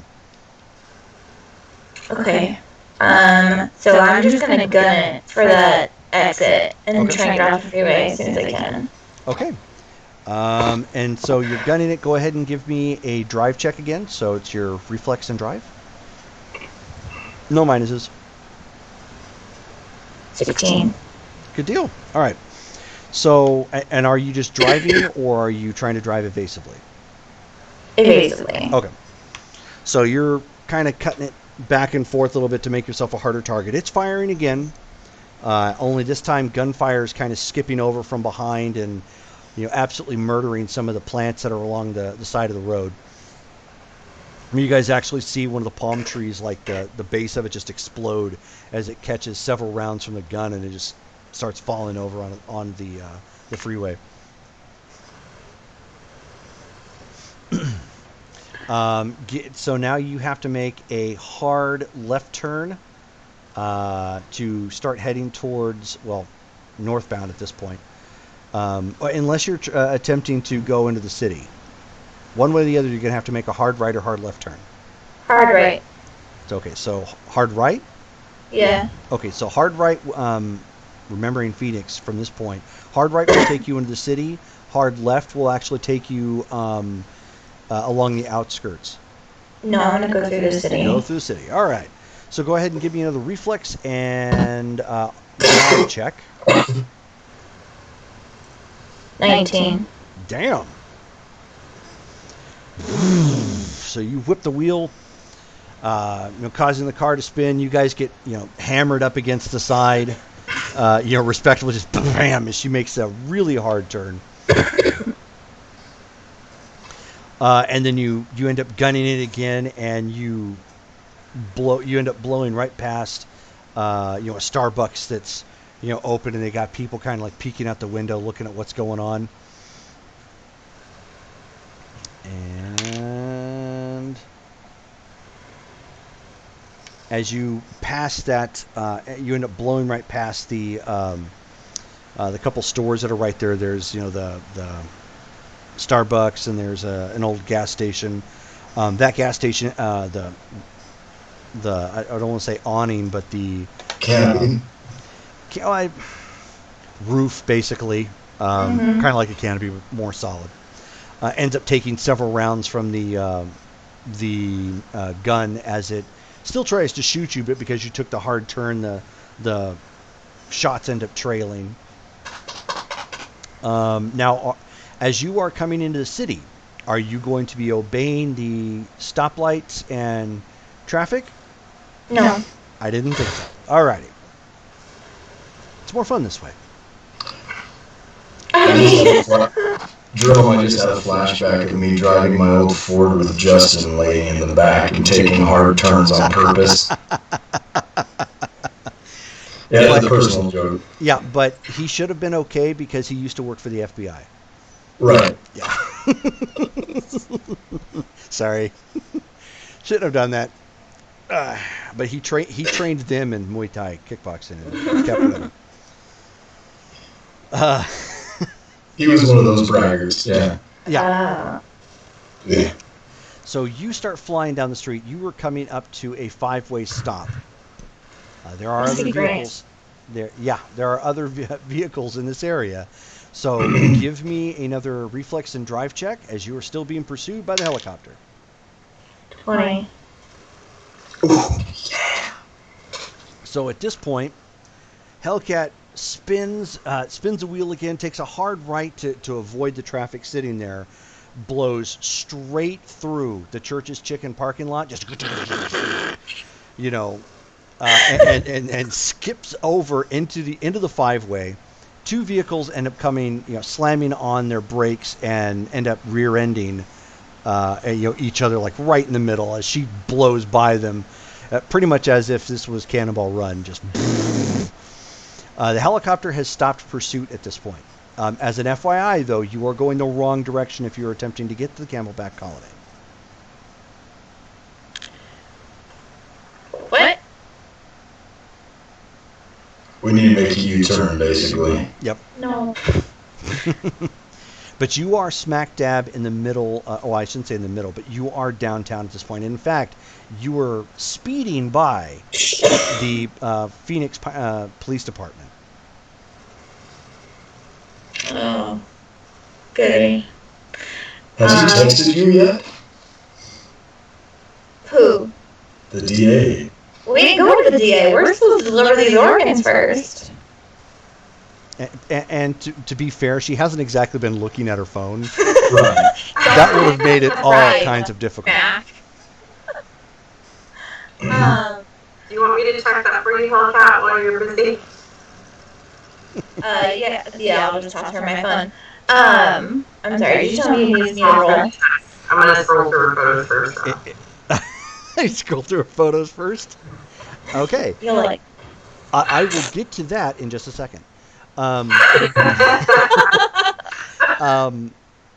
So Hellcat, at the speed you're going, you are going to have to make a check. At this point, if you don't end up turning right or left, you're going to be hitting a bridge, Okay. which will send you airborne. 18. If you go left, it's going to take you into downtown. Yeah. It'll take you right by the police department, but it'll get you into downtown. If you go right, it's going to take you back out further away from downtown.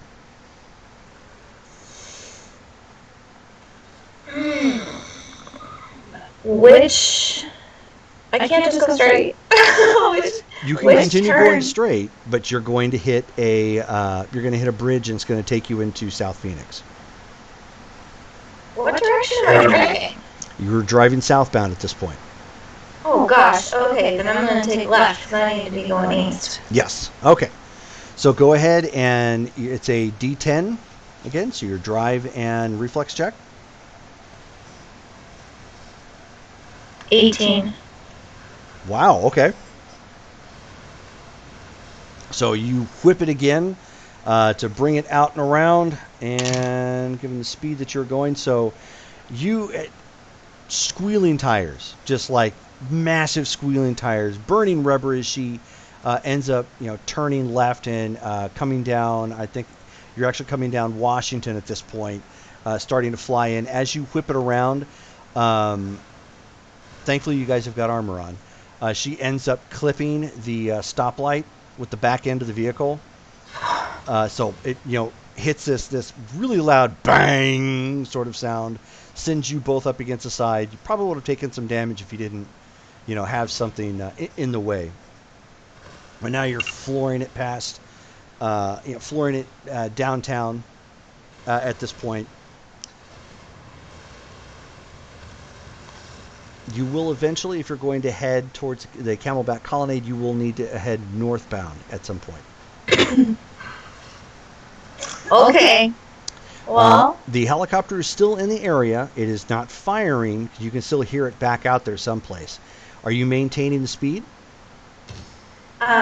no. So actually, I was gonna ask, being that I have several high society clients, do I know any entry codes for underground parking in downtown?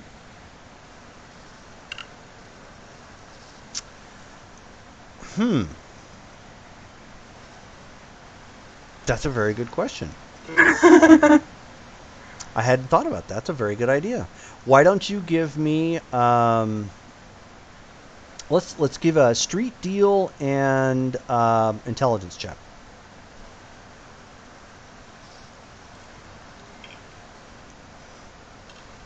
$16. Okay. So you do. You also know that Dane's place is only like 2 blocks up from where you're at. Do they have entry code only parking? They sure do. Okay, then that's where I'm going. Okay. Do I see the helicopter? Can I see the helicopter looking out? Give me a intelligence and notice check. Can the helicopter see us? Yeah, if we can see it, it can see us. Right. Yeah. It would be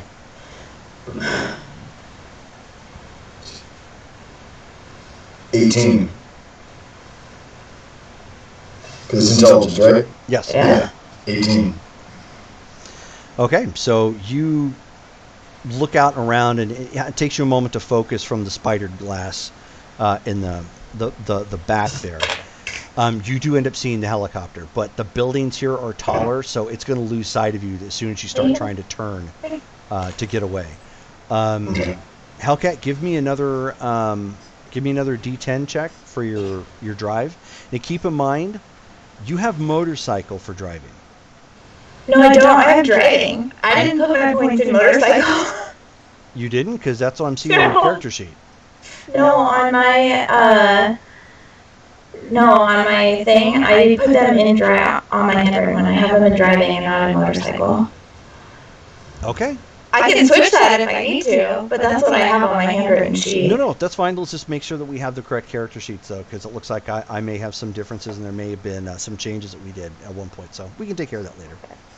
Okay. So go ahead and roll. At this point, you're Yeah, still my down. handwritten one, my intelligence is also a 15. Nice. I'll still As be. well as the rest of my stats. That's a 14. 14. All right.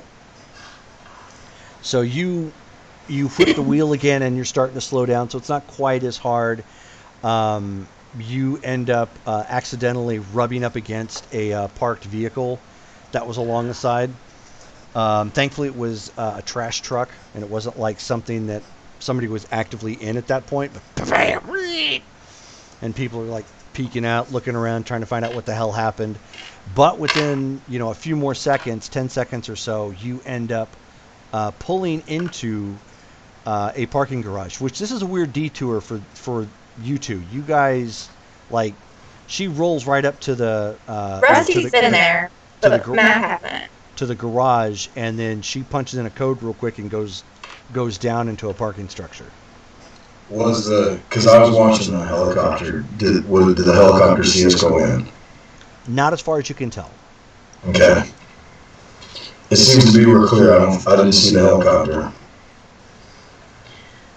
So I'm just gonna whip around to somewhere that I can park and just like take a breather. Yeah, no problem.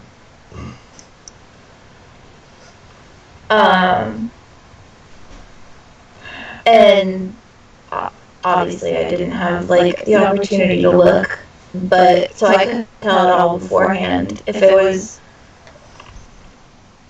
private or commercial. Well, it's not going to be commercial, but Well, it could still be commercial, but that would just indicate somebody took a corporate vehicle after you. wow. But I couldn't tell anything from the cover. No. Okay. I don't know if that was for me or if it was for what we're hearing or if it's for something else, but I'm gonna guess it was for me. I'm gonna guess that we should have been smarter about this. Man, I knew we should have done this at night. I'm sorry guys, that's my bad. How long do we have until these organs are ineligible? 24, the coolers will keep them for 24 hours, but So we're down to 23, 22? yeah. Yeah, you're still looking at like 22 hours at least. Okay. As far as that's concerned, yeah, you're still in a great position as far as the organs are go.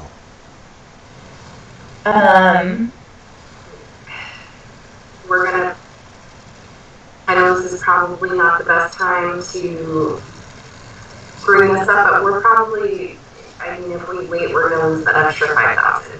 Yeah. Does Dane have a vehicle? Does who? Dane. He does. What does he have? You've actually never seen it. Okay. Well, I'm just gonna assume that he's got something then. So, I don't know that it's the best idea to take your car back out, but I also know that. So how long do we have if we have to take those organs out of your car? If we have to like put them in a cooler with a bag of ice, how long do we got to get there? That's going to require a med tech check, but you definitely can. So roll your tech and your med tech skill. This is something you'd be pretty familiar with. 21. Oh, damn. Yeah, so at best estimate on something like that, you'd have to go out and go buy a cooler or find one or something, obviously. But if you're going to put all that together, you're looking at you're taking it down to maybe 3 hours at best. And how far is it from where we are?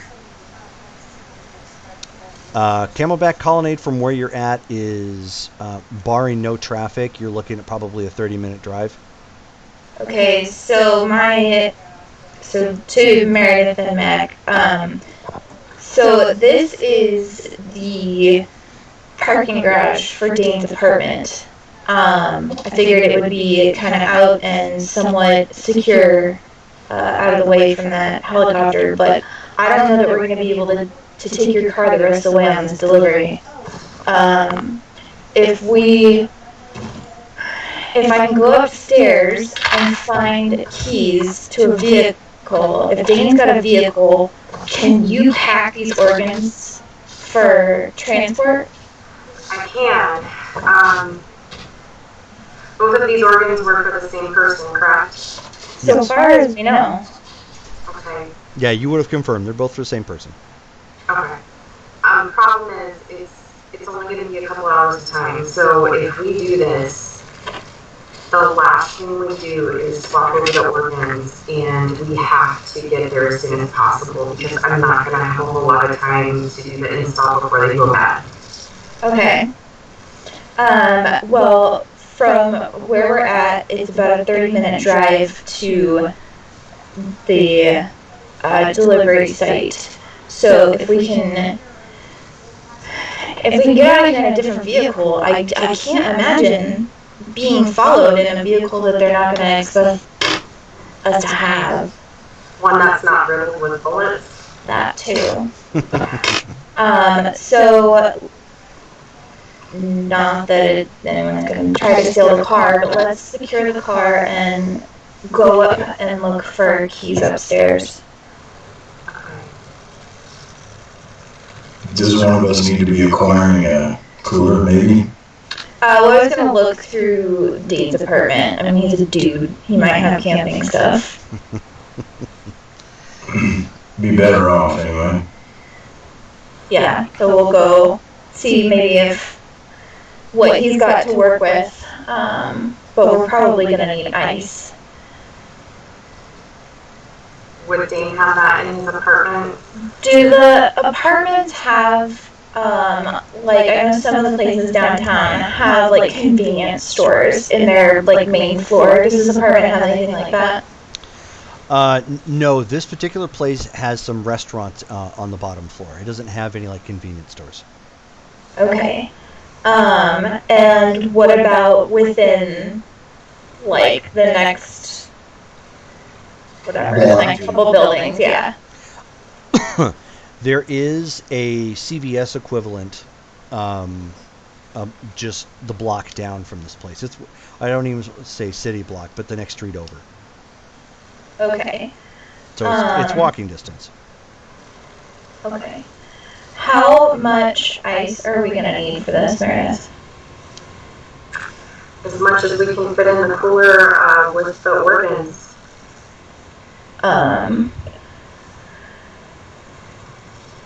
Is this something that you can pack in dry ice? I don't know how that works. I don't know. That is a very good question. Yeah. I would think so. I mean, I think that's how they normally would pack it. I think dry ice might be too cold for direct contact with organs because you can get frostbite from holding dry ice. Yeah, I guess it depends on how they're packaged. I mean, if they're just like Ziploc baggies, that might be a problem. Yeah. I think If we could get a little bit of dry ice and put it in the bottom of the cooler, and then insulate the organs with regular ice, the dry ice will keep the ice Cold. solid longer, to where it won't melt, and we'd be able to. The good part is if we can do this, and get away with having the new car not being seen, it's a short drive. So, Right. thankfully we don't have a huge trek. Okay, so I'm gonna head upstairs then. So it can't, and the reason being, is if you kept it that way, it's going to promote cell death with the freezing Oh. and rewarming. Okay. Think ultimately like frostbite. Okay. So just regular ice then.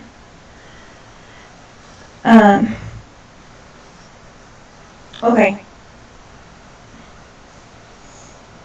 So checking through the apartment, I'm gonna check for keys first. And he's so organized, I'm assuming that they're gonna be hung up somewhere. Well, correction, because I'm looking this up online. It looks like it could complicate things either way, but it does say that it can be used. So I'm seeing two sites that say one thing or the other. I think it's such a short trip, we'd be better off not. It might be harder to procure dry ice than. Yeah. Yeah, there is a grocery store that is actually a block and a half over by the stadium. That's there, but again, you're looking at much further of a walk Yeah. with dry ice. I'm going upstairs. Okay. Meredith, are you coming with me upstairs? Yeah, I'm gonna head upstairs. Is everybody going, or what's going on? Well, I was gonna suggest, or see how you felt, Mac, about going to maybe some of the restaurants that are in this building and seeing if you can purchase ice from them. Okay. If it deems that we need to leave, right? And we Right. need to go get more ice. See if you can find a jacket or a large shirt of his that will fit me, because they know what clothes we're wearing. Alright, then you're right. Just come upstairs and you can change while we're up Well, I there. can go to the ones inside this building. That won't, because I won't have to leave the building. I'm just saying, regardless, if we go somewhere else, I can go, but I will need a change of clothes. Okay. So that way, here I am, not my nomad self, walking down the street. I need Right. something a little bit more appropriate for the area. Okay. I can fit in, but I can't with my duster, essentially. Right. There's a possibility that Dean might have some ice in his freezer. And Yeah. every little bit helps. I'll see what I can find here. We'll send you a text when we know if we've got a cooler or not. Okay. Okay, so we're gonna head upstairs and just punch in the code and Okay. So you two get into Dane's place, and it's been tossed. oh my god. There's stuff everywhere. Somebody, I mean, even the bookshelves and whatnot have been moved. There's clothing everywhere. Okay, I'm gonna look around and see if I can find keys. You do not find any sort of keys up here.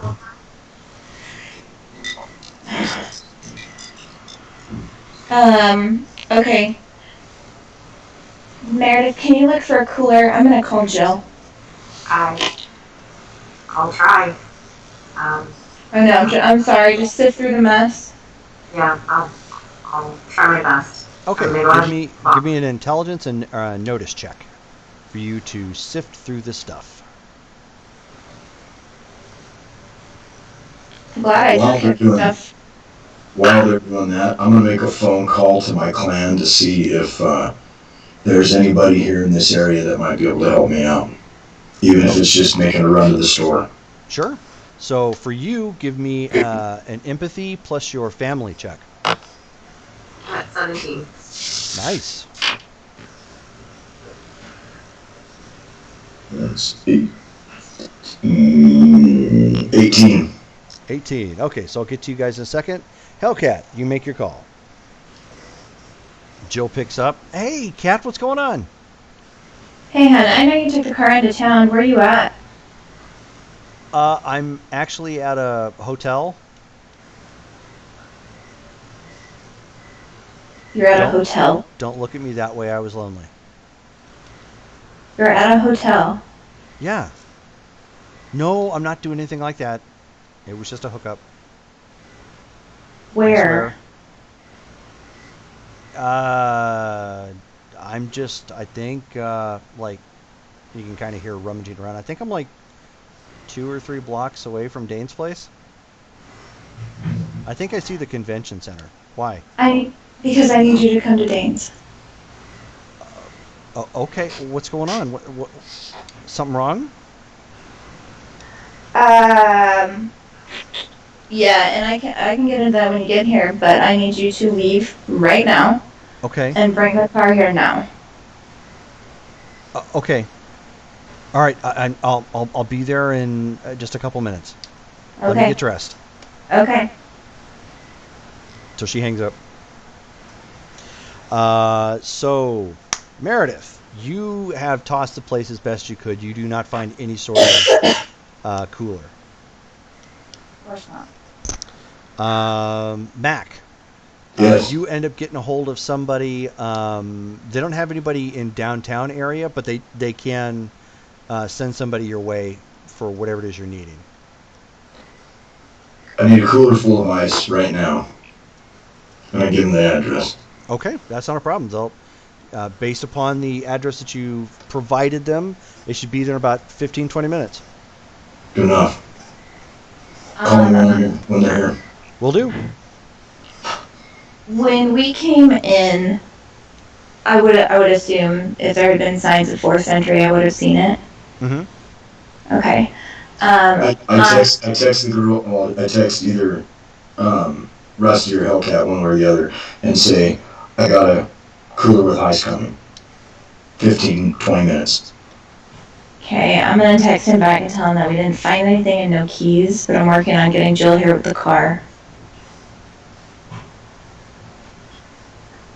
If I would stay in this apartment, I think we need you to wait near the car because I don't trust that our cargo's going to stay put for very long. If someone sees my car, Mhm. it's No, I get it. going to be very obvious because it's severely damaged at this point. Since I've stayed here and spent some time here, Mm-hmm. I'd like to look around a minute before we go and see if I can tell if anything has been taken. That's good. Possible. Give me an intelligence and awareness notice check again. Besides the car keys. Yeah. Other than the missing car keys. 18. Alrighty. As you're looking around, you see that the only thing that you can tell is missing, besides obviously any sort of car keys, you can tell that some of Dane's clothes are missing. His regular clothes or like his work uniforms? Regular clothing. Shoes too? What's that? Shoes too? Yes. And Both then were a pair of boots.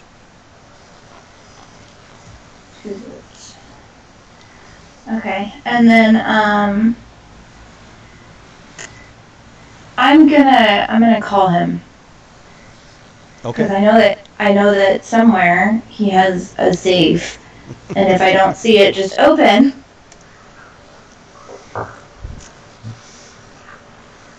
And of course, Brittany is lamenting the fact that there are no shoes. Not the shoes. She's going to become like Avatar: The Last Airbender. Instead of cabbages, cabbages. it's not my shoes. Exactly. Exactly. So you give him a call, and you can hear that he's kind of groaning a little bit and sitting up. Hey, Lon, what's going on? Hey, so I'm at the apartment, and this whole place has been tossed. So Okay. from the time that I've been here, the only thing I can tell that's missing are some of your clothes and 2 pairs of boots. So they broke And in and took my clothing and boots. I mean, I can't find your car keys. You remember when Alicia said that there was a clone of me floating around work? Yeah, I remember. What do you want to bet it's tied to that? I mean, I have no doubt, but I'm just letting you know. I also know that I know you've got a safe somewhere, but I don't know where it is, and I'm happy to check it. It's under the bed.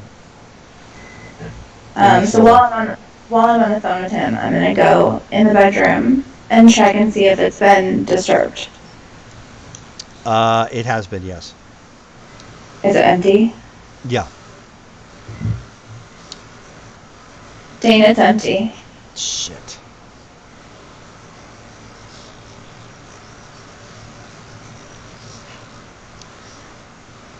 Okay, nothing I can do about it now.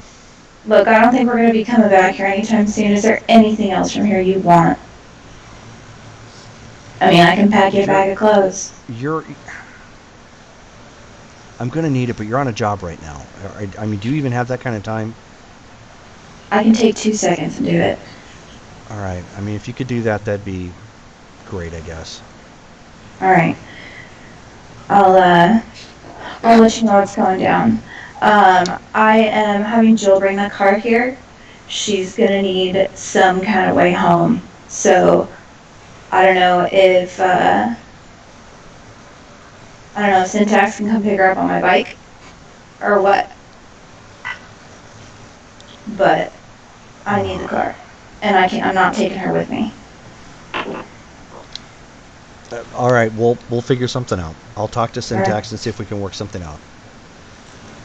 My keys are in my stuff. Feel free to take it. Okay.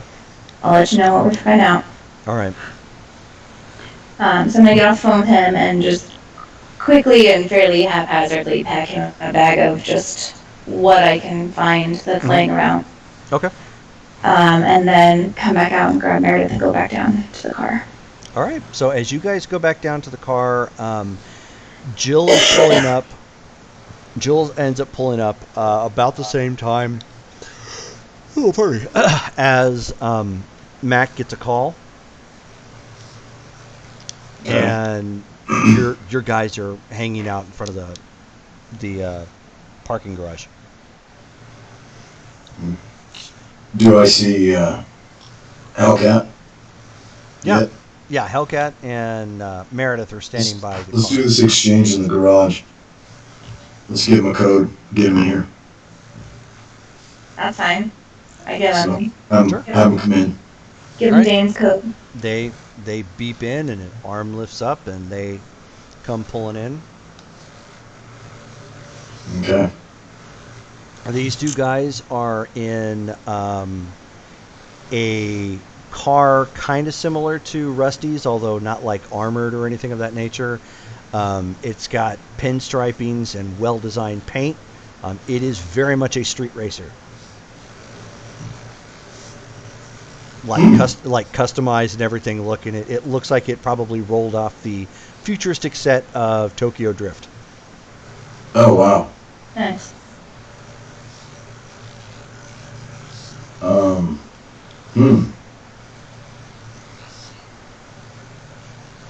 How many passengers?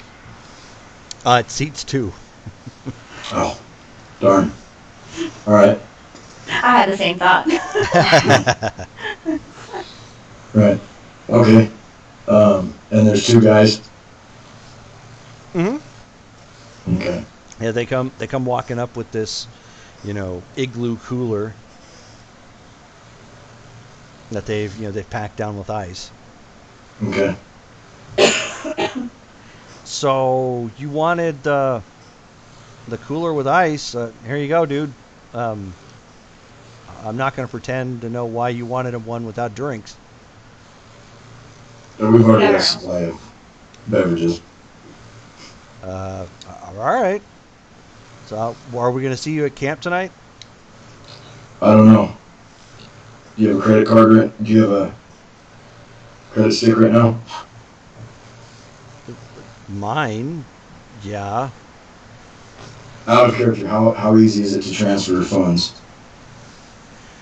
I mean, you really just hook it up to, a computer, or if they have, a device on their, like a portable device on their cybernetics or something, you can hook it up that way too. Do they have It's anything not like terribly that? difficult. Do they have something like that? We'll say one of them does.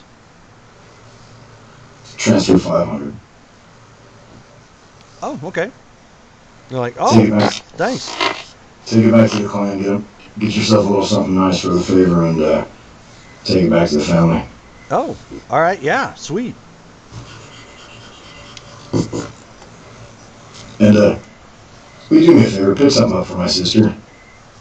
You know what she likes. Old girly stuff. So, like stuffed animal? That'll work. Sure. Alrighty. Thanks. See you back at camp. Right on, man. So they pull out and squeal their tires as they, come out of the parking garage. Because they've got the need for speed. Yeah.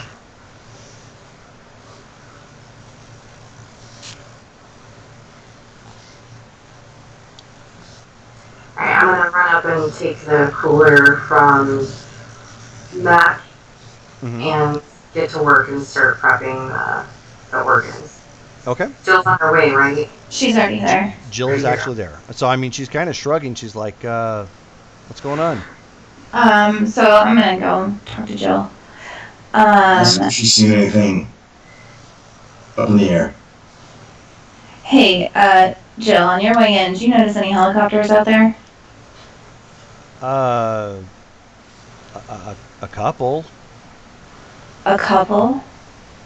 Yeah, like one of them looked like it was one of the news affiliates or something. They were hovering around, I guess, filming something a block over.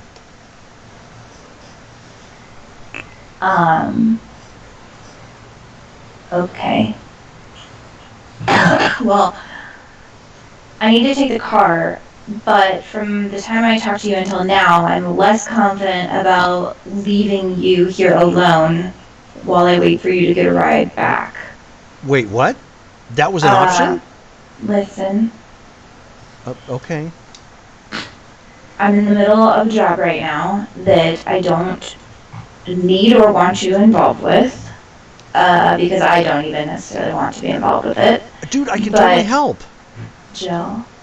No, seriously, I can totally help. The first time I have an opportunity to help, and you're like going to sideline me, let me help. How? I can drive.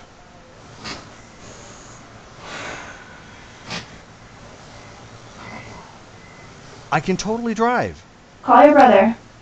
If he okays it, fine. Wait, I got to get permission from my brother? I'm not dealing with him if something happens to you.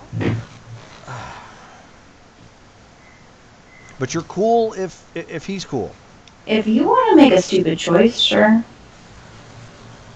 Really? I'm just saying. Why do you got to be like that? Because I can make no guarantee that this job is going to go well. It's been pretty much a shit show all morning.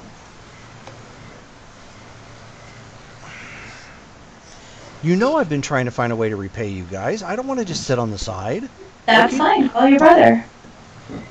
But you're okay with it if he's okay with it, right? That's what I said. Okay. All right. Give me a second. She like walks off.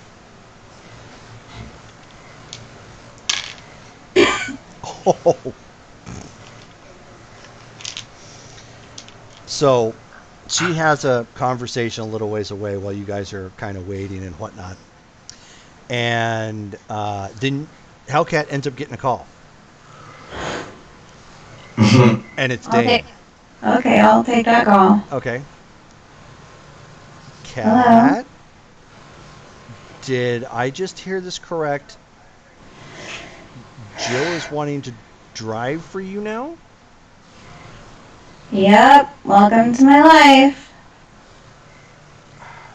Okay, can you give me a heads up of what's going on at least? She made a really convincing argument, and I just need more details. All right, look, this isn't typically my business. I don't run like this, but we're delivering organs, and we were attacked on the freeway, and Rusty's car has been pretty well blown through, and we can't take it back out. So we need to get another 30 minutes down the road and get this stuff delivered. But it's got to get there quick. Rusty's car is equipped for this, and we would have had all day. At this point, we've had to repackage these organs, and we've got 3 hours at best. All right. Okay. I need her to get me there. Okay. Do you think she can do this? She says she can do this, but I've never seen her drive. She loves speed. And I don't mean the stuff you snort up your nose. All right. And she's sober.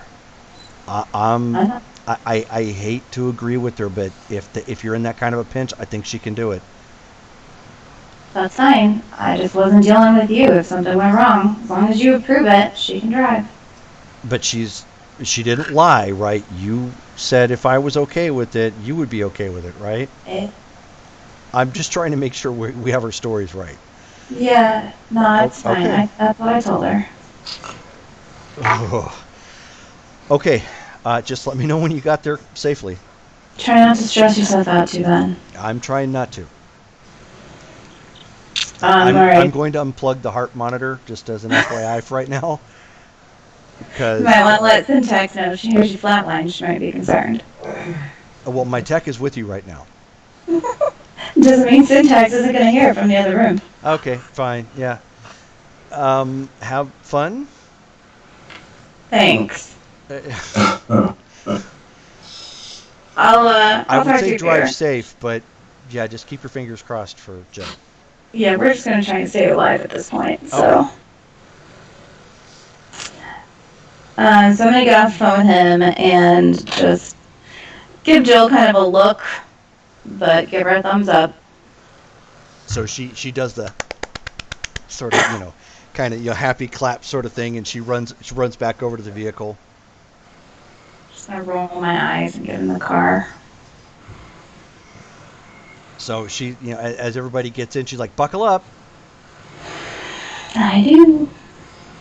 So she turns and looks and she says, okay, so what are we dealing with here? You said a helicopter? Yeah, an armed one. Armed helicopter. Okay, so she starts kind of going through the some details in her mind. Oh, shit. So she does one of those quick whips with a vehicle from a parking standpoint. Just immediately she's already facing the exit in one smooth motion, and she gets up to the exit. It comes up, and she floors it. Spins out from her, from out of the parking lot, which of course throws you guys all to one side, even with a seatbelt. And she starts gunning it like she's running on the freeway down the actual streets. And you can hear the roar of this engine just wah, wah, wah, and she just start flying down the road. And you can hear the helicopter behind you guys again. Incognito.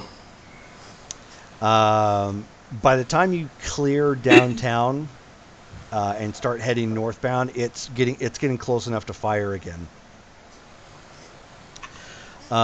You can hear faint sirens in the background, as if there are police being dispatched to different areas based upon the trauma you've already inflicted upon the city.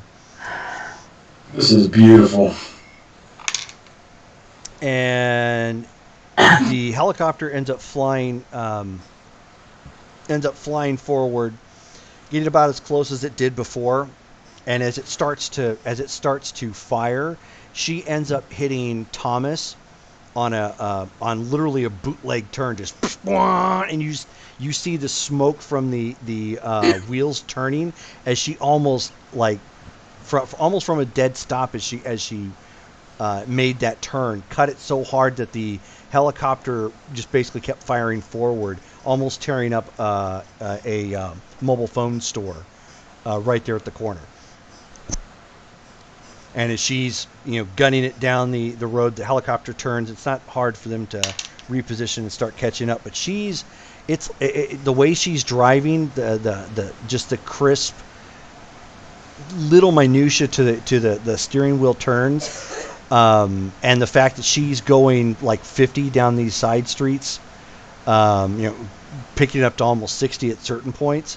Like she is just almost a natural at driving. I mean, just little inches here and there, and she's just like whipping in between cars, occasionally hitting a curb to go up on it to get around, some cars that were stopped at a stoplight or something. Just at one point, as the light rail is swinging by from Central there, and cutting across, she doesn't even stop for that. She just turns just a touch so it doesn't cut her off, and she zips by right in front of it, causing the light rail squealing wheels of metal on metal as she's flying down the road. And she's like, okay, this sounds bad, but I forgot to ask where we were going. Somebody got the address? I'm gonna give her quick directions. Okay. She's like, hold that thought, and whips the wheel again. You guys end up like flying from Thomas down to 16th Street at that point, heading northbound. She just cuts the corner really sharp again. Police have spotted her at this point. How close are we? From 16th and Thomas, you're only about 5 blocks away.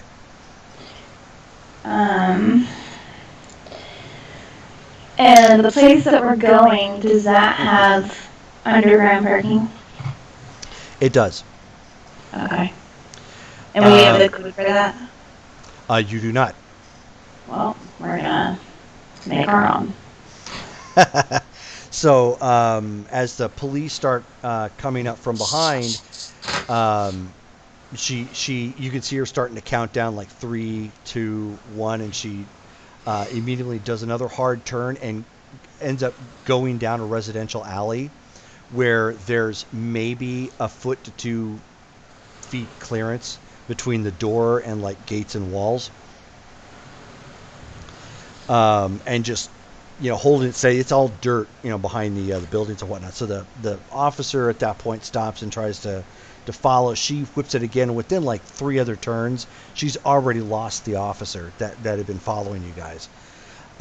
When she pulls up around another side street and comes up, having accidentally overshot the location to help cut off the chase, she pulls around the high school that's there, which that's actually Camelback High School. And of course it's got the signs, slow, children at play, sort of things like that. And she's just, flying by them so quick that the signs are kind of wobbling. This particular section of town that you're going to be going in has 3 or 4 private buildings that the plaza itself has, like 2 office buildings and then 1 big residential one, which you can see up at the very top. They've got probably a restaurant or something, because you can see the potted plants and various things you'd use at nightlife, like the heating lamps and shit.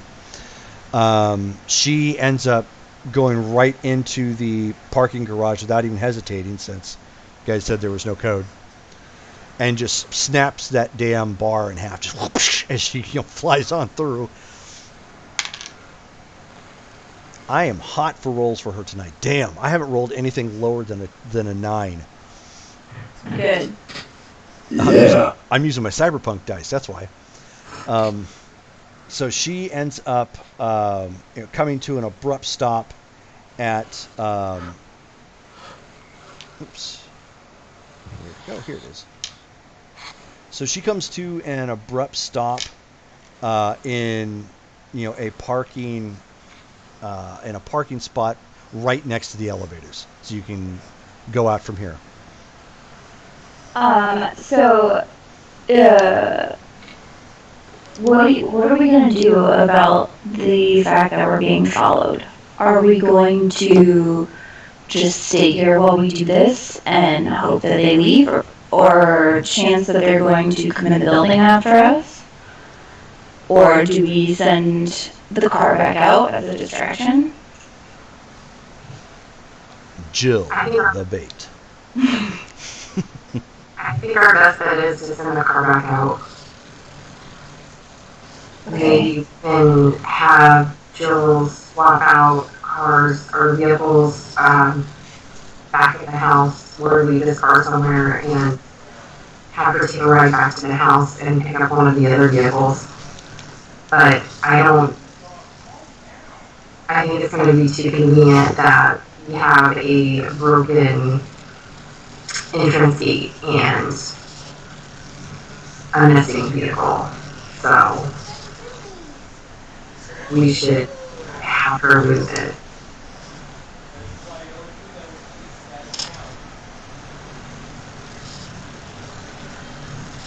Oh man.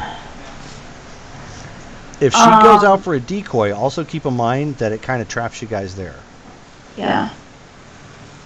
I think if you send her out right now, the likelihood of her getting caught is significant.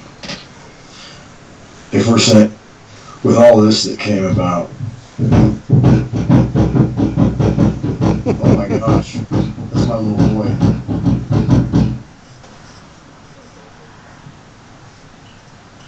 He's having a tantrum. Sorry about that. That's okay. Yeah, hold on 1 second.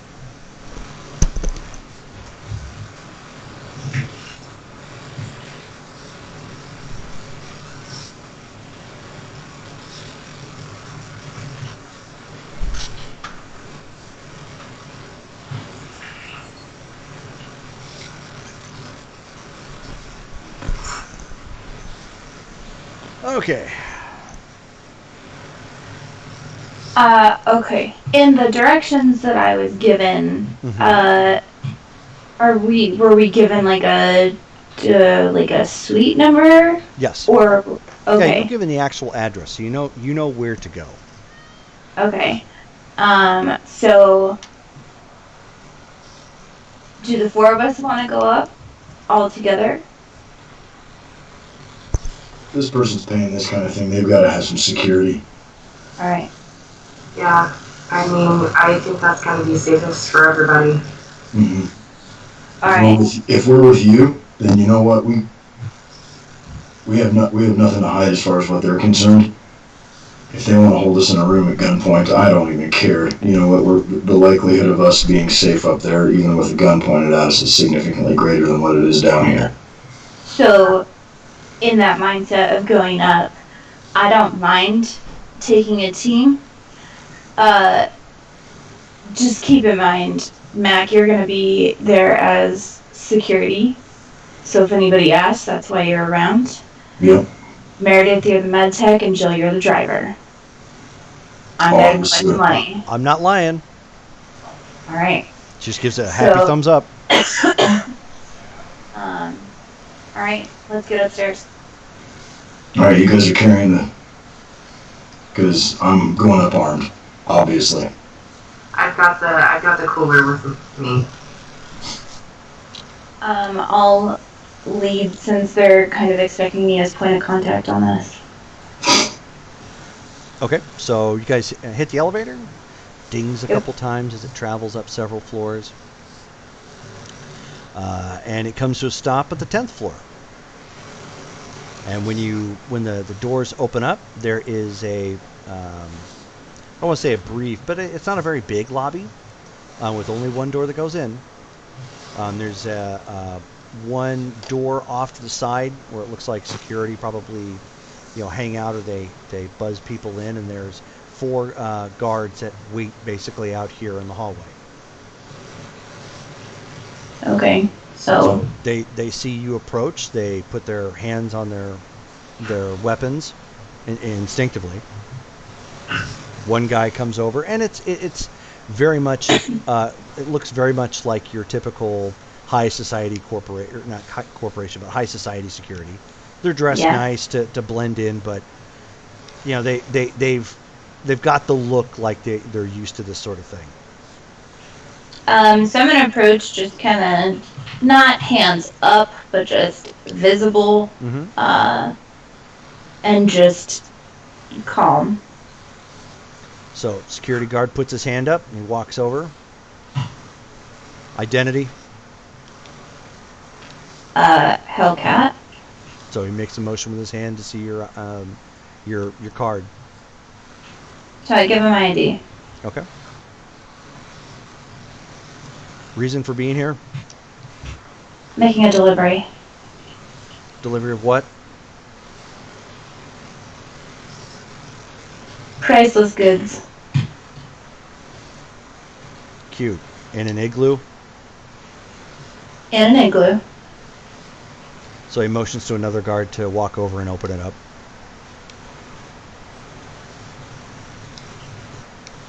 Do you stop him at all?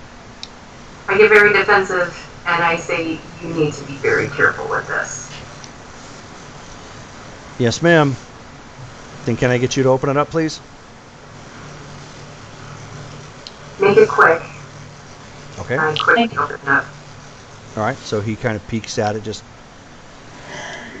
touches it with his finger, you know, the bags itself, just kind of to lift it up enough. And he kind of looks at the guy and he says, organs.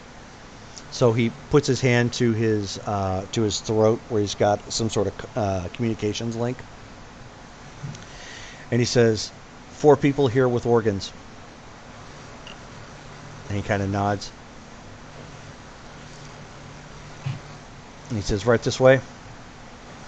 You hear a buzz of the door. Door opens. And the inside, it's very much a luxurious suite. It takes up the whole floor. Many of the rooms in here are nothing but glass. There are some rooms towards the middle, probably for privacy concerns.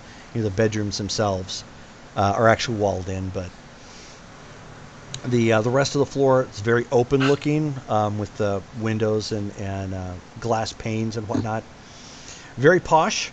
You've seen, some of your clients are very similar, or have seen. Or I should say have seen. You've been in places similar to this. There are quite a few security guards up here. And They don't say anything about me blatantly armed? Nope. Okay. I would say I am too. I'm not threatening. I have my weapon, but I'm not down. Just on standby. Yep. As you are walking in, you realize that Meredith at this point is not armed. I do? Yeah. Okay. And you can see a bulge in Jill's back. Oh. Okay.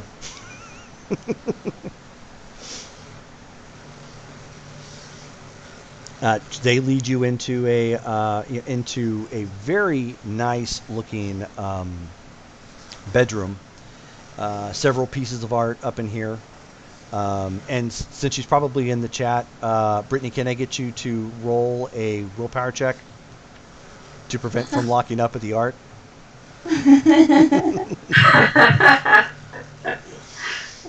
I'm probably going to get harassed for that.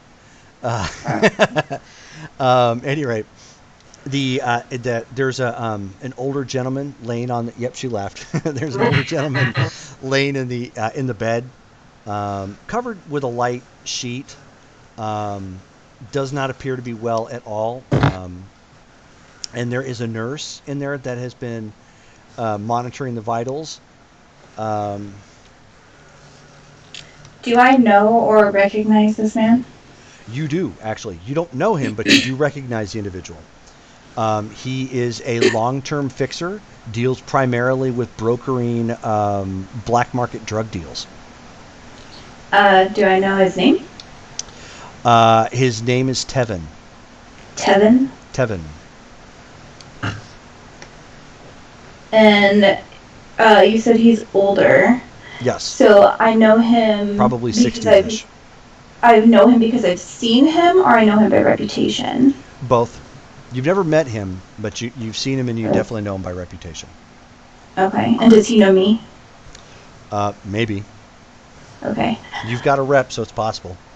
Okay. So the guard ends up coming up, the one that you dealt with before out in the lobby. He says, these people here have the organs that you ordered. He kind of like looks at the four of you and he's like, I don't recognize them. And the guard says,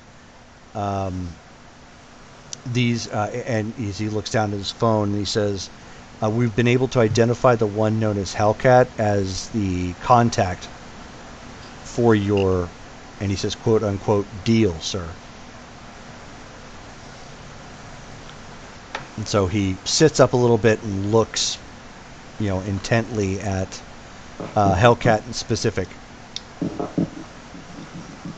So I'm gonna actually step up, not super close, not close enough to like worry security, but close enough that we can have a better conversation. I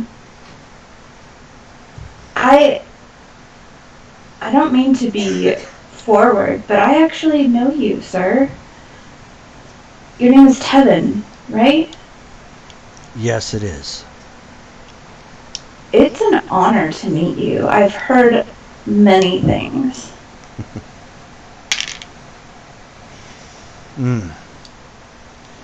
I'm sure many are bad as well. And he starts to cough.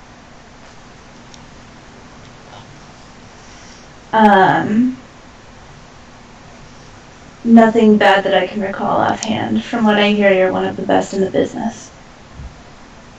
Flattery.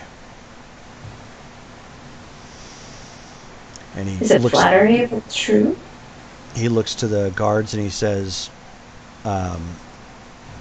do they have a technician amongst them?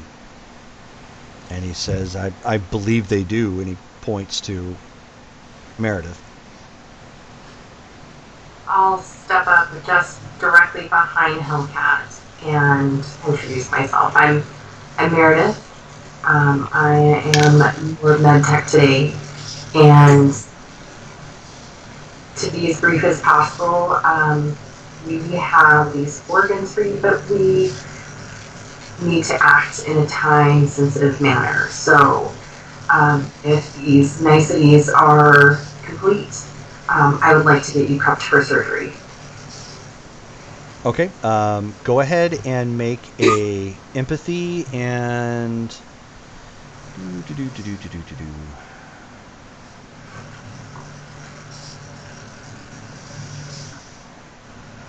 persuasion or social if you have it.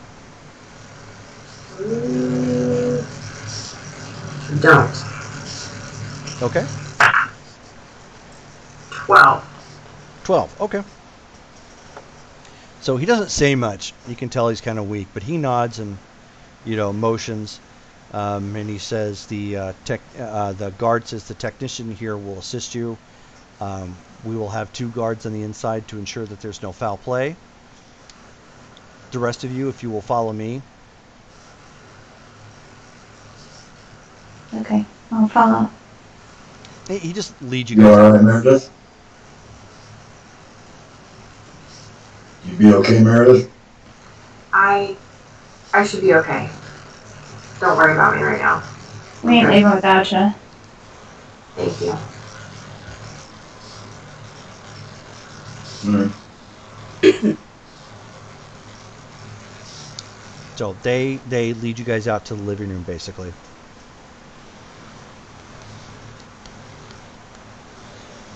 And there's a woman that's on the outside in the living room, probably a servant of some kind. She's Asian American, a little on the petite side. Probably maybe 5'2", 5'3", so smallish as well. And she, asks if anybody wants anything to drink.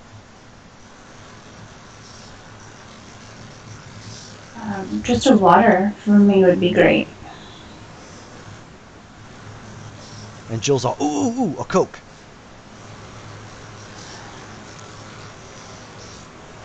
I'm fine, thank you.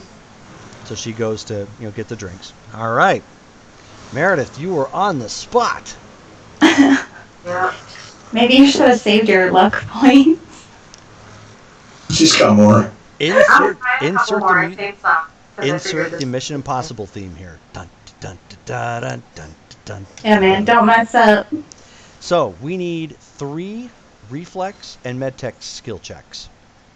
3. We need 3 of them. Reflex and medtech. So.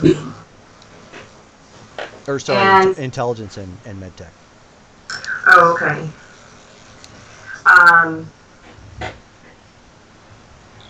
Do I need to add my luck points now, or can I add them on my third roll if I feel it's necessary? You always will add luck points before you make a roll. So it's up to you to decide how you want to spend those. I'm gonna use my last 2 now. Okay. Okay. Ooh. Hold on. 26. Damn. Yes. Yeah. She's making house look stupid at this point. 16. Okay. 16. Okay. Good start. I think she got a good buffer on that first one. Wow. So it takes longer than you anticipated. When you open them up and you've gotten him prepped, you can tell that he's lived a rough life, and he will probably need more help later on. But he clearly has the money to pay for fresh organs for replacement, so he probably isn't going to be too hard up. You do note the distinct lack of cybernetics. Everything that's inside of him, the only thing that you can see that's modified have been due to actual surgeries, not like cybernetic upgrades or anything of that nature. So he is very much a natural. Wants to keep everything as au natural as possible. But the initial, kitty. No, Mr. Kitty's my papa. Scared her. Oh, I'm sorry. Doggone it. Screw you guys, I'm going home. Exactly. Exactly. Respect my authority. But you get through the procedure well enough. It does require you to stay on for a little while longer to monitor, to make sure that everything seems to be taking. And it's about 11:30 at this point. PM? No. AM. FM. Oh. I was like, wow. So, and he looks like he's stable. I mean, he's still unconscious at this point, recovering, but the technician has been, monitoring his vitals too. And you've actually done an amazing job with the tools that you have to get the heart transplant put in, which was, insane enough as it was. The spirit of MacGyver moved for a moment. Yeah, there you go. As well as getting his liver replaced as well. Normally you wouldn't do both of those at the same time, but you didn't really have the time to wait. Have I gotten a text at all from the DA? Yes, you have. Wow. How long ago did that come in? About 20 minutes ago. Oh, sweet. How far away are we going? You're going back downtown. Time-wise, how? Remember that office that you got the delivery Yeah. at? It's at Yep. that office room. How far is that from where we are? It's back like 30 minutes again. Back. Roughly. You actually made it in about half the time because of Jill speeding it constantly. So if you drive recklessly, you'll get there in about 15 minutes. Okay. So am I sitting there while she gets this text kind of thing? Know what's going on? Yeah. We need Yeah. a different vehicle.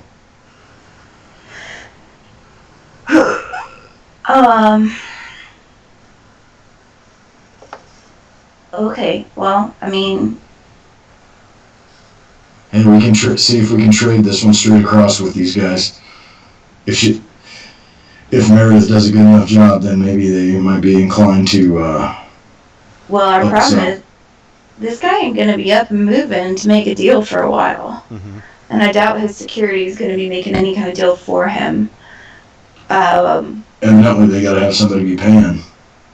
Somebody with a little bit of authority, I would venture to guess.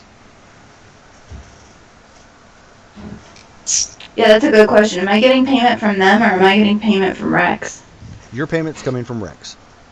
Okay, so they won't give two shits.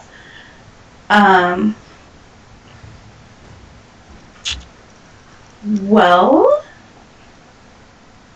Is there security out there with us? Yeah. Do you guys have authority to do it? I mean, obviously they probably overheard our conversation. But do you or does somebody have the authority to be able to do this?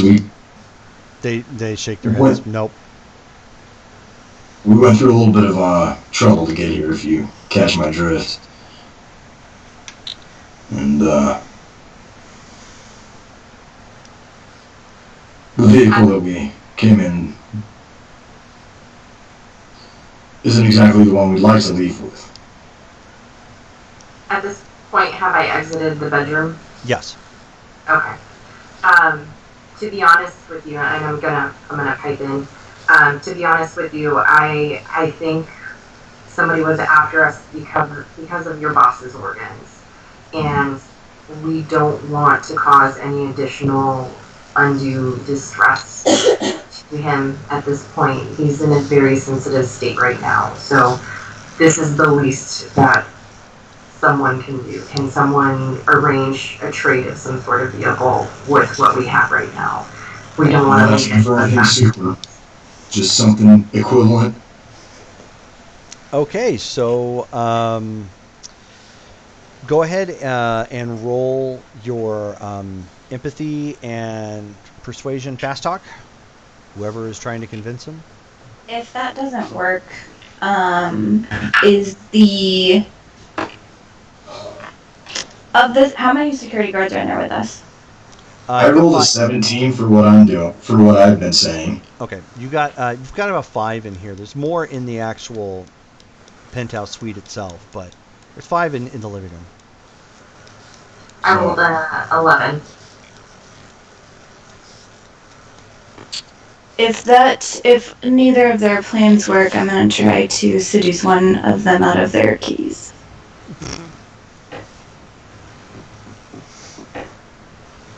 So, they kind of look back and forth. The one that you've been dealing with from the front, he taps his comm link again, and they say, yeah, we have a problem with a vehicle. Can you come down, please?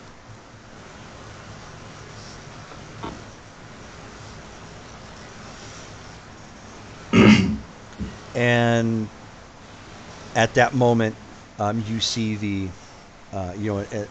door open. Somebody's coming from the elevator again. Oops.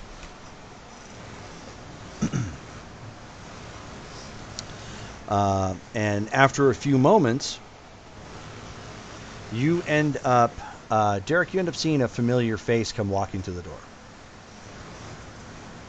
Ooh. It is Sarah Tremere. Hi. And she's like, hello, Mac. And she kind of looks at the guards for a second. She's like, I was unaware that you're down here. Why are you here? I'm just gonna kind of like, hey, to Meredith.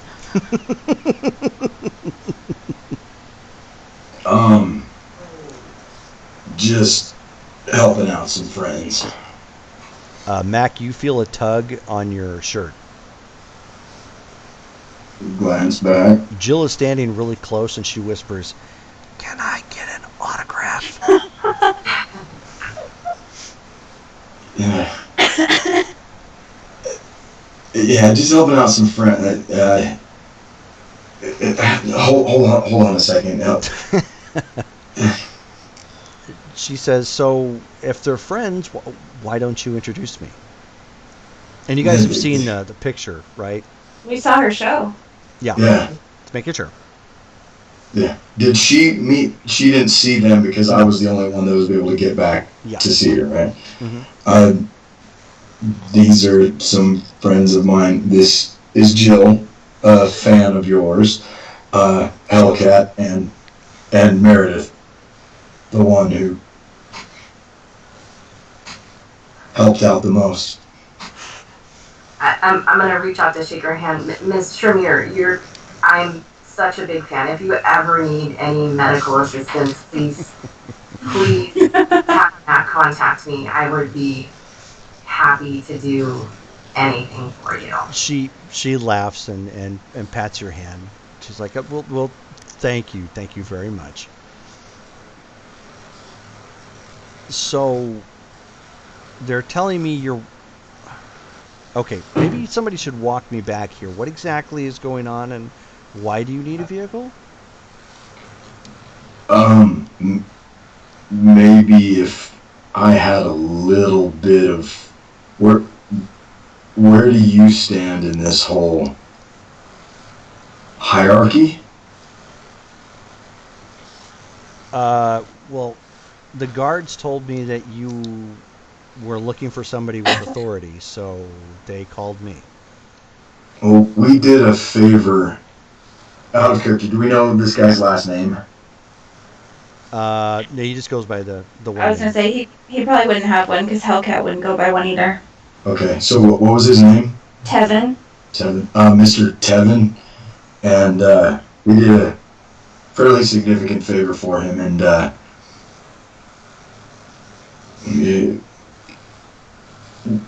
our vehicle might not be the safest one to leave in. And we're just looking to trade. We don't want anything spectacular, nothing like that, but comparable at least, and just so that way we can leave without too much hassle. I don't see why that would be much of a problem. I'm sorry, Meredith, you were the one that operated on Mr. Tevin? I was, yes. Okay. And she, motions one of the guards over, and he leans in, and then she swats him on the shoulder. For reasons unknown, and then she says, "So, why don't you go down to the motor pool, find something that looks similar or comparable, and then bring me the keys?" And he's just like, "Right away, ma'am." Then he goes, marching off. Sorry, they tend to be very strict around here. I can imagine so. Thank you. I never expected to be in the Den of the Vampire? Yeah. Let alone you. Oh, of course, because I'm not around town at all. Why, have you heard things? Things about me? I always hear things about me. I'm in the news a lot. Things about me. Should I have heard things about you? I'm just... I don't mean any offense, but did you make it in the news or something? And last I checked, you kept low key. There may have been an instance recently that might be of a little renown. Okay, so... I don't know if I'm willing to divulge too much. It was a little bit of a ballsy act on my part. a ballsy act. Yeah, quite courageous. And then one of the guards leans over and whispers, and she says, "Oh, right. So that must be why the RL doesn't like you. Yeah, maybe. I did hear something about that, but I never would have equated that to you. Yeah, well, when you're put into a position of what we were put into, it wasn't exactly a fair fight. So I decided to even it up a little bit, and hey, we didn't have gloves on. There was no judge, Fair and enough. you know that my Apache blood gives me a little bit of a temper sometimes. Yes, it does. I am well aware. So you decided to take it out on his junk. Well, he was trying to kill me and my friend. I thought you said it was a fight and there was no judge and Well, it would have been very bad had I not done that. I have no doubt. There was no judge. There was no referee. It was. you're still watching a lot of 80s films, aren't you? Well, it's not like we have the finances to be able to keep up on the latest cinema. Okay, fine. Well, I'll make sure to send a couple DVD collections to your camp so the family can at least get to the 90s. You are absolutely wonderful for doing so. And then the security guard comes walking back with a set of keys. And she looks at him. She says, "Oh, okay. Well, it's the exact same make and model as your vehicle, apparently. This one is." And she looks at the guy. She says, "This is black and blue, right?" And he nods and says, "Okay, yeah." So Different color than ours, right? yeah, Yeah. it's black and blue. It's black with blue. Yeah, the other pinstripes. one was silver. Okay. The other one was actually orange with yellow highlights. Oh, that's right. So this is the same type of car. It's just black with blue pinstripe.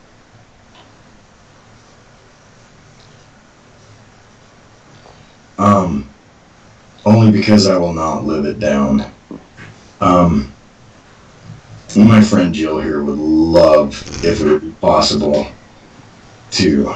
And as he's saying that, Jill cannot contain herself. She's doing the happy dance with clap right behind him, like rapidly. As I'm looking at her, like rolling my eyes, but Yeah, I'm looking at her, judging her. Judgy McJudgerson. Yeah.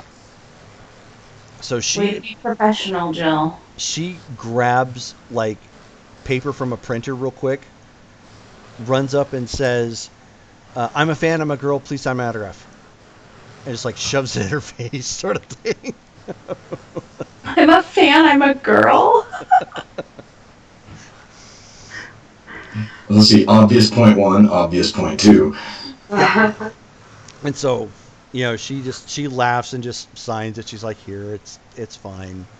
I get this often."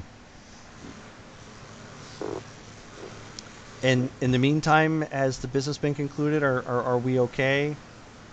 We are, thank you. Okay. As they're kind of doing all that, I'm just gonna send a text to Rex that just says delivered. Okay.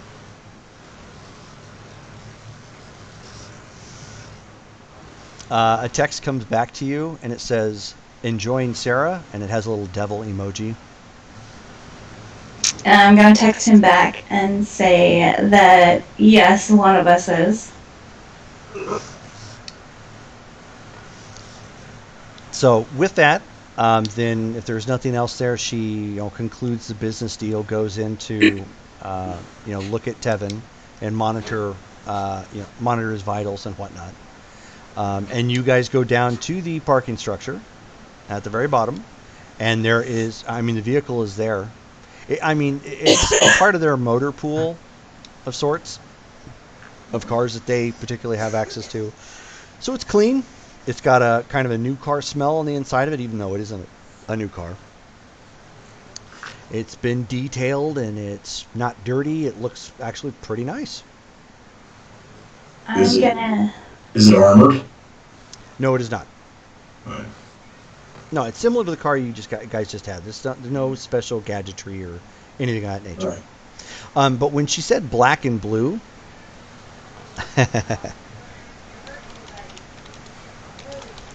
when she said it was black and blue, it looks a little bit more like it rolled off the set of Tron, Oh, wow. with the way the black and blue is kind of set up.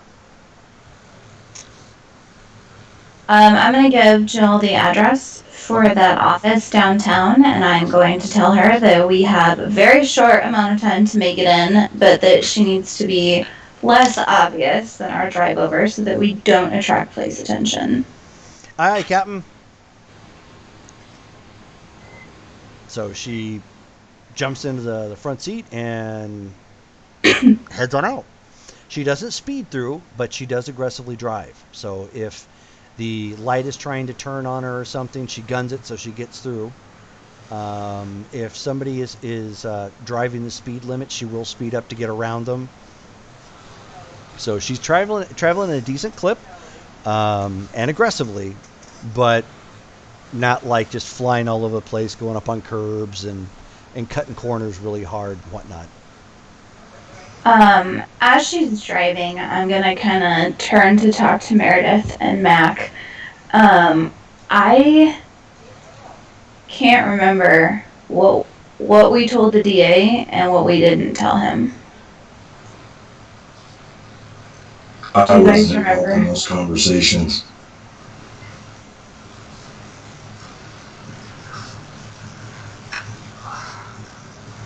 Most of what you Okay. cut out was what you found out in relation to Tent City. Like, you left out all the clues. Right, and I left out everything that I did beforehand. Right. Okay. So we basically just told him about the people there, right? Yes. Okay. Okay. Excuse me for just a moment.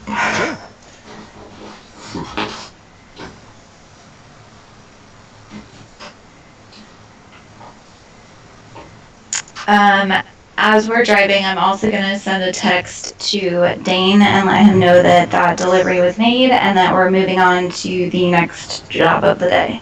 Okay. So she gets you there with about 5 minutes to spare. The downtown is kind of bustling a little bit. You're able to park in the parking structure right next to the office. You walk up to the office. There's 2 guys standing out front.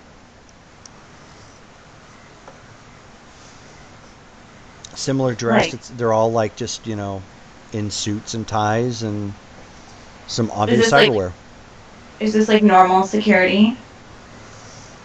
For him. So but that I would be used to Uh-huh. in dealing with him. Okay. Yes. They And don't then- look like the men in black, but they do all dress in suits. So they have different suits, but they're all well dressed. They do have cybernetics. Do they know me? Mhm. Okay. Do I know their names? We'll say the first one is Doug, and the other one is Greg. All right. As we come up, walking up to the office, I'm just gonna friendly smile. I've seen these guys before. Hey Doug. Hey Greg. What's up, boys? They nod politely. Miss Hellcat. He's waiting for you. I have some guests with me. Do you need to check them before we go in? No, ma'am. Right. So I'm just gonna lead them into the office. Okay. They hold the door open for you.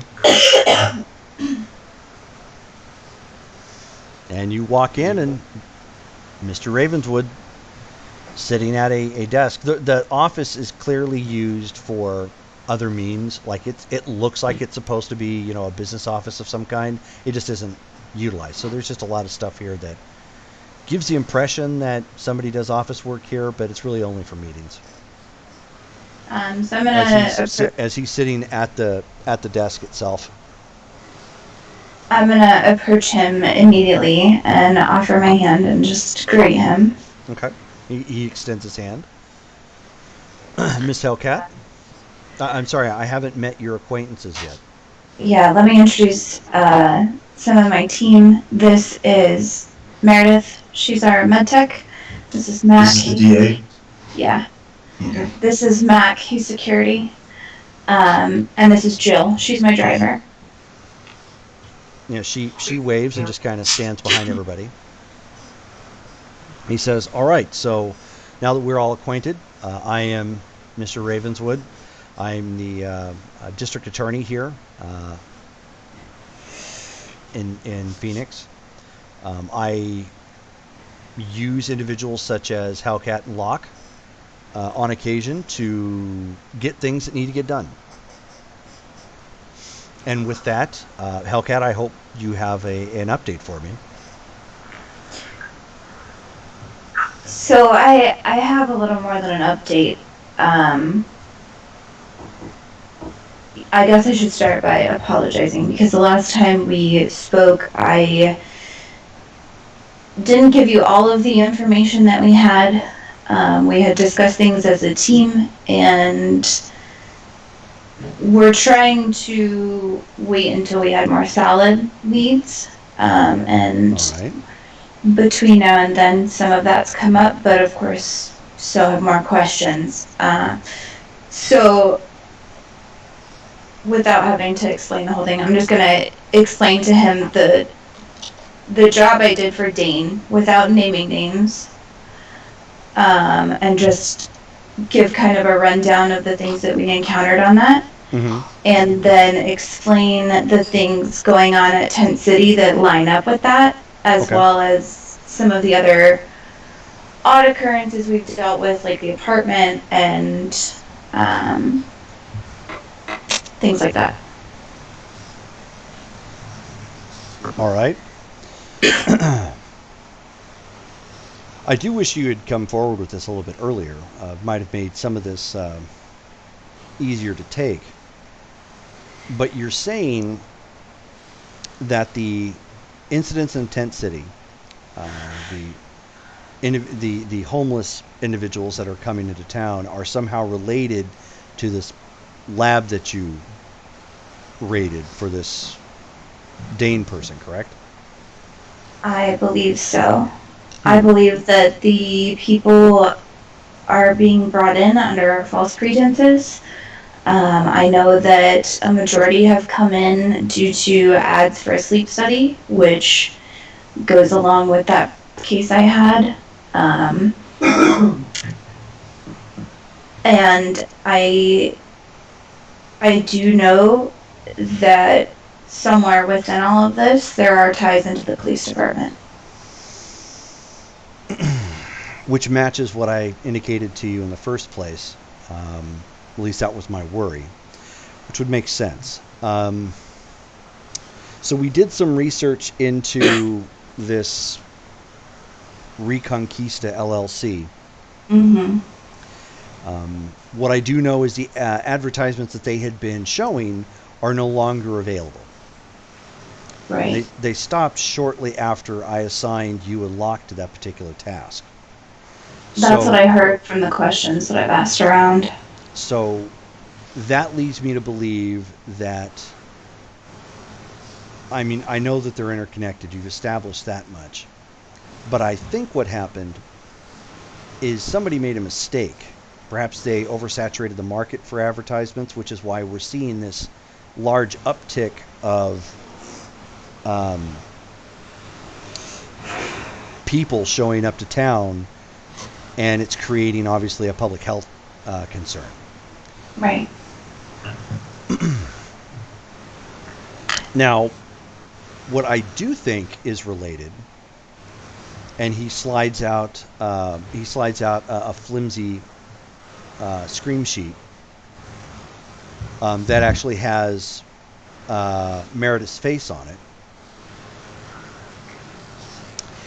He says, this was actually floated around the police station about 2 days ago. This coincides with a large deposit of money that some of my other contacts have indicated have gone to the Forsaken. Yes. I can confirm that the Forsaken were given $100,000 as a bounty for Meredith. So then I have to ask, and he holds his hand up. He says, Meredith, what exactly did you do to warrant such attention?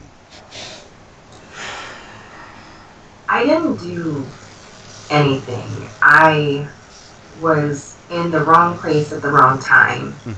And I have a bit of information that could be potentially very disruptive for a very rich man. All right. So then, if you don't mind, for the sake of brevity, what exactly happened?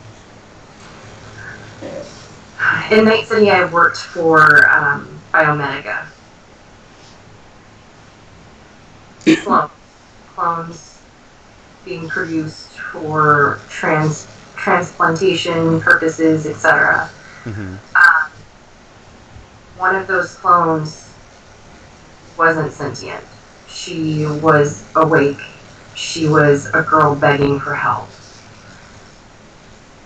The security team for Biomedica came in and murdered her in front of me.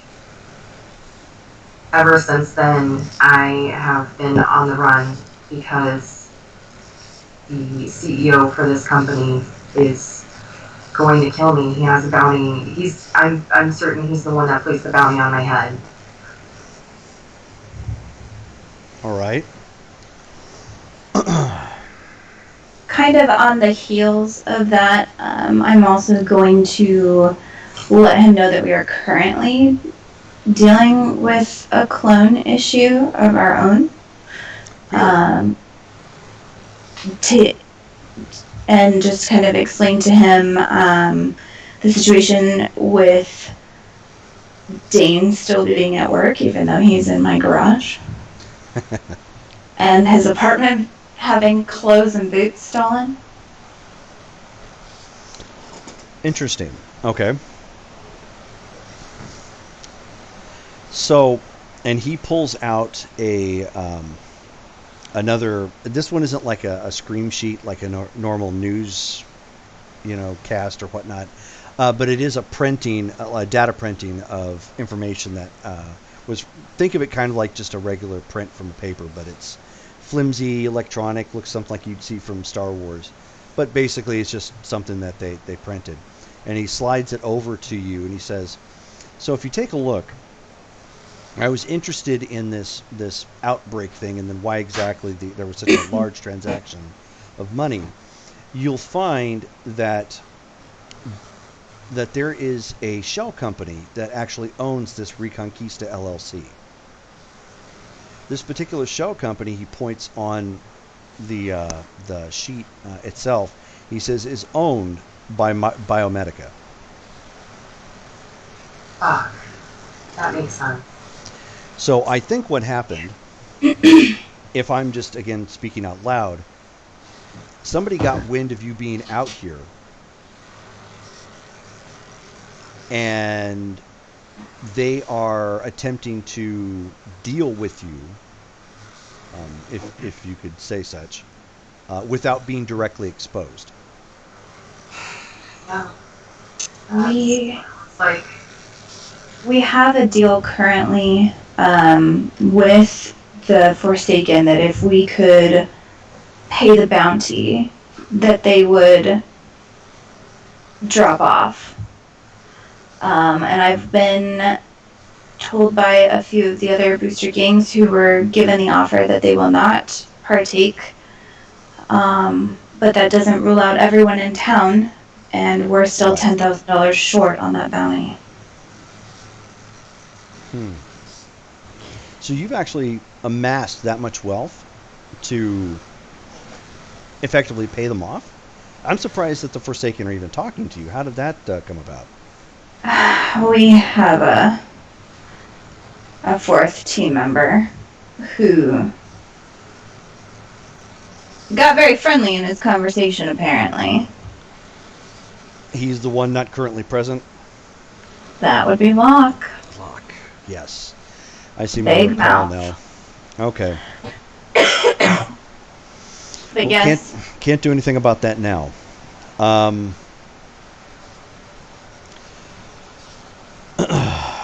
when did you have to have this money? I'd like to pay it tonight. We have until tomorrow night.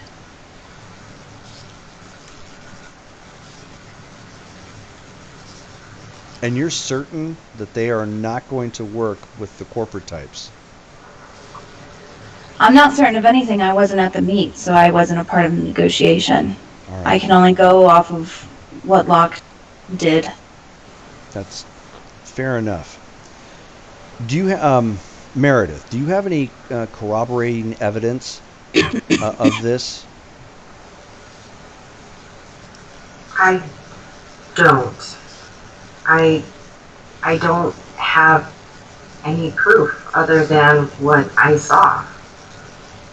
But we have proof of a clone here, this Dane person you're talking about, right? I haven't seen him, but apparently he's still doing Dane's job, as if he was never gone. See, this is actionable information that I can use. I just need proof to stick their ass to the wall. So what do you want? I mean, what'll help? You're going to have to get in and get the details. Get in and get the details. You can go back through Biomedica. Biomedica is where all this starts. And they clearly are trying to silence you with enough money to make me think there's a lot more behind this cloning thing than meets the eye. We can do that. Especially if they have a functioning version of your friend that they're using to cover up for him at work. We can do that. We have someone that can go in for that. All right. All right, here's what I'm going to do. I'm going to loan you the additional 10,000. I'll give you a couple months to pay it back. We're not too concerned about that. And we need to get you underground. Wherever it is you're staying, now that that Locke has said what he said, we can't be certain that the Forsaken haven't tracked you to that location yet. Right. Yeah. Let me work on that. I'll be What in about touch. the nomads? I'll be in touch with you later on tonight in that regard. What about the nomads? Would that be? You think that would be a safe place? I do not.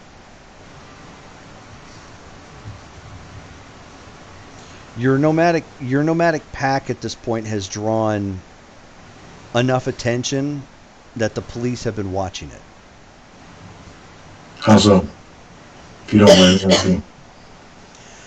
Well, you took in somebody from Tent City. It was a family. Okay, I'm not judging one way or the other. All I'm saying is it triggered some sort of response from the police, which is likely tied to Biomedica. They're probably watching it to see if there's some sort of connection.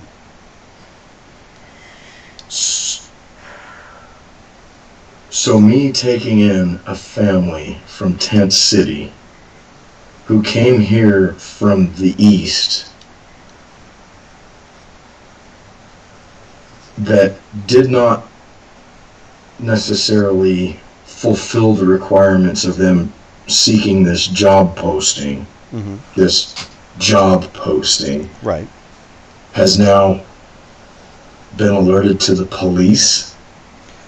As far as I can tell, yes. I have quite a few eyes and ears open in the police department. They're just unable to act. Based on the information that's been provided to me, it makes sense because Reconquista has been targeting those individuals for whatever it is they're doing. If I had to take a guess, They're doing it for organs or general materials for whatever it is they're doing with their cloning. So since Are you're they do you think they're hand picked? well, I mean, you're not a medical technician, but he turns to Meredith and he says, would that not make sense? You're looking for the creme de la creme? It would make perfect sense because you don't want to clone someone that isn't worth cloning. And whoever you took may have been on their radar.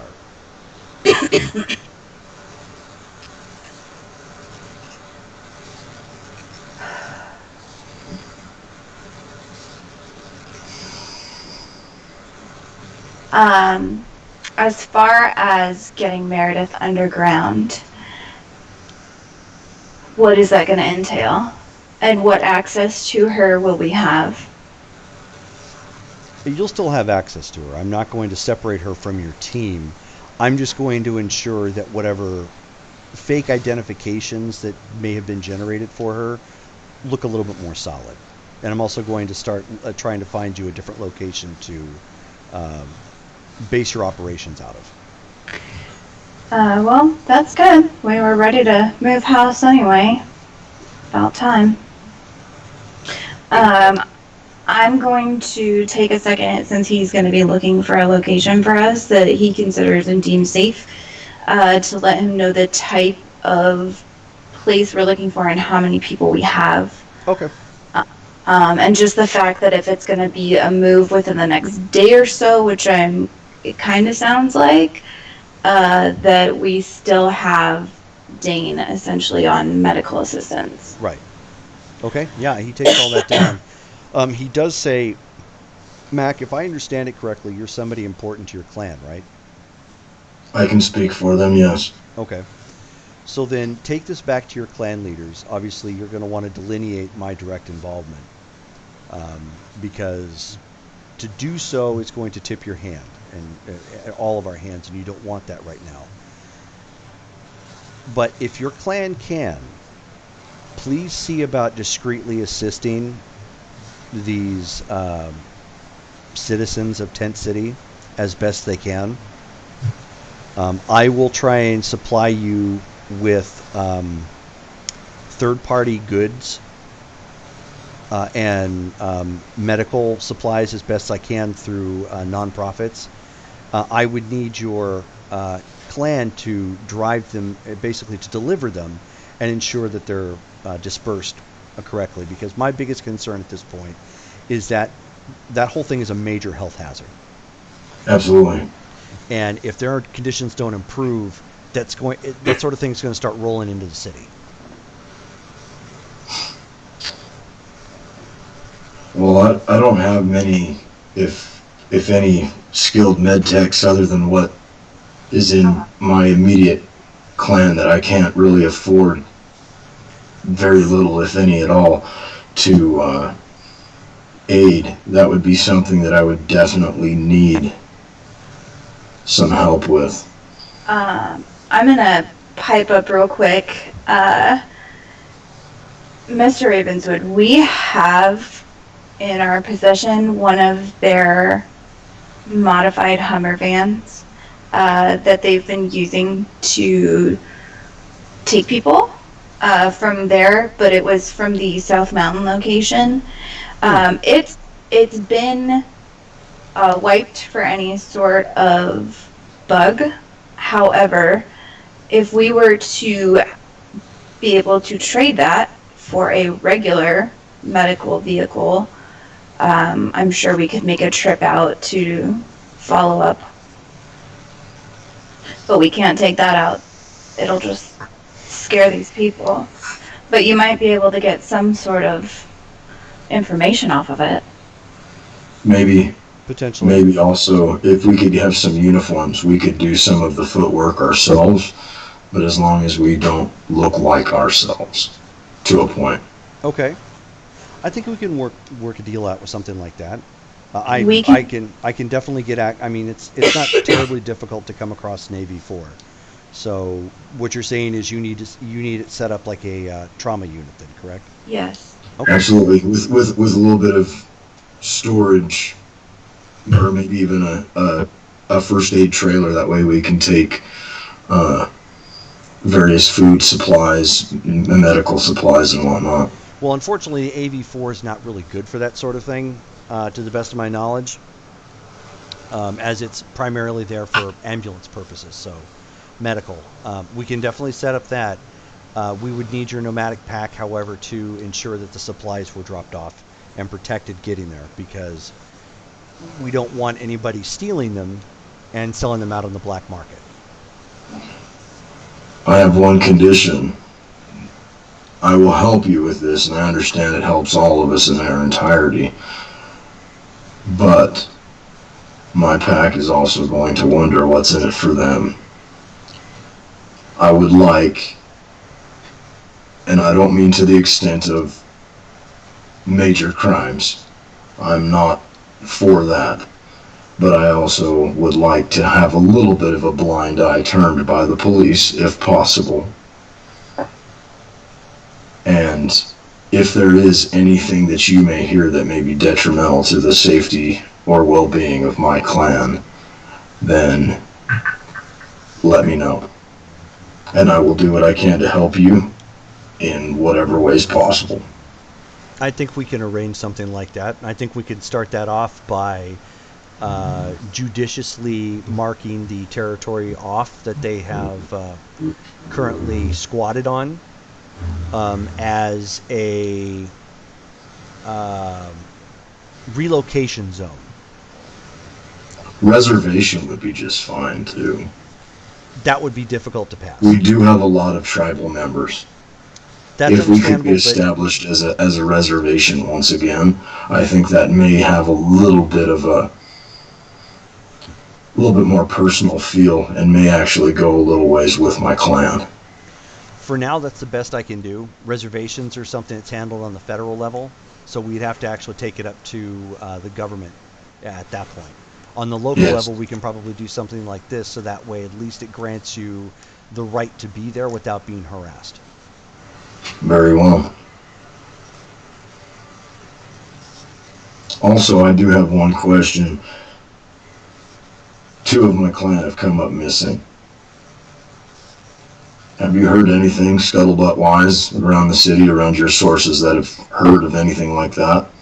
I've told my clan not to respond to any sleep studies or anything of like that, and if it seems shady, do not do it. And most of my clan is pretty up to snuff on listening to what we have to say. However, something's fishy. It is something that I looked into. All we can say is that the bodies were brought into the morgue. The bodies are no longer in the morgue. Out of character, was I aware they were dead? No. So you're saying you found 2 bodies? That's correct. The because it's harder to fudge medical records when you're coming in hot off of a trauma unit like that. Because What happened? there was an automobile accident. The official records are it was some sort of a crash. Of course, I'm sure you're already aware that the blame was being placed on the gang called the Knight's Call. They were brought back to the hospital. From what records indicate, they were unable to revive them, and they were sent to the morgue for later identification. And there's no record that anybody came for identification, and there's no record that they even left. Do you have any pictures? Unfortunately, we do not. If you hear anything more, please let me know. That is family to me. I will definitely. I have a feeling, since I know that there are corrupt elements within the police department here, that with the high demand of body parts, Very understandable. somebody may have paid somebody off for them. Absolutely. Okay. Well, thank you for that insight and for that information. But Yeah, and I can. I would assume that through us helping the tent city, that we will be able to reap a little bit of those benefits. Maybe 5 to 10%. I'm sure we can work something out. As you are probably well aware that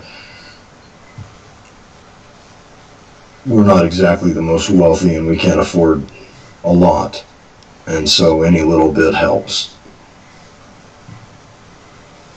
Completely understandable. Thank you. What would you suggest in terms of keeping Meredith safe until we have a new location? She and I are supposed to go out on another job this evening. But if it's not safe for her to go back to our current residence. What I would say is perhaps it's a good idea if you get her face altered.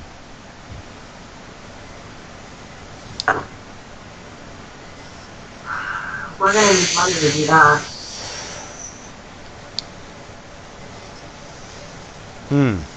What's the Like a cost on makeup something artist? like that? For superficial alterations, Yeah. it's not too terribly much. Take a look.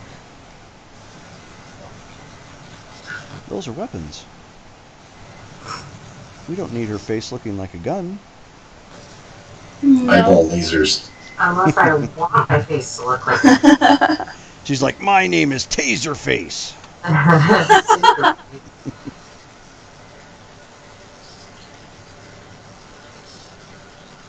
He came to Comic-Con Mm-hmm. Taserface. springtime. Yeah. Yeah. So, depending upon what you're trying to get, like if you are trying to, for example, if you're trying to get some skin change, that's going to be about 400. Changing the type of hair and color, anywhere between 1 to 200. What about eyes? Eyes, actually that is about 1 to 200. I have enough to cover that. I Okay. should be able to do that without any problem then. Yeah, that's not. Is it's that not like a terribly expensive? we can find a walk-in place? Yeah, absolutely. And that's an outpatient procedure? Mm-hmm. Alright. Well, guess we got another thing on the to-do list. Any place you suggest? Yeah.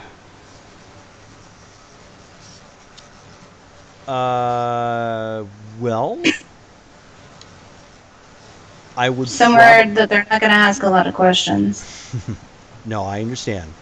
I would probably talk to Miss Medina. Oh. I guess we can, I'll send Locke a text and see if he can ask. That's his sister, right? Mm-hmm. That it is. Have his sister. You know, you may, her shops are on the corner. You may call her shop and see if she's in now, because it is literally around the corner, and we could do that before we go out tonight, and that might be better. That's probably a good idea. Alright. I'm gonna call the shop. Okay. Last question for Mhm. Mr. Ravenswood. What kind of proof do you need of Dean's clone? Photos, video? What can I get you that's going to be most beneficial? We need the actual files. If they're going to do something like this, we need something solid. Video and photographs can be doctored. They're not really going to hold up in court. All right. We need somebody to get in, get the actual data, and get out. It's fine. I've got somebody. I'll get it done. All right. I will text you with the other information, and you'll have that 10,000 here within the next couple of minutes. Thank you. I'll update you as we know. I appreciate that loan. It's quite all right. If you can get me if you can get me this information, I think I can push this the rest of the way and clear a lot of stuff off of everybody's plate. You know, I'll get it done. Anybody have anything else? Exchange numbers with him. Okay. Thank you for your help. I really appreciate everything you've done for us so far. We'll just produce results. We'll all be happier that way.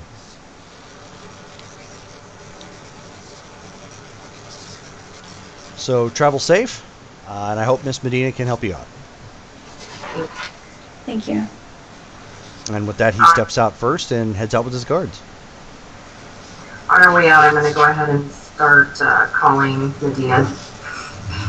All right. That shop is within walking distance, correct? Oh, yeah.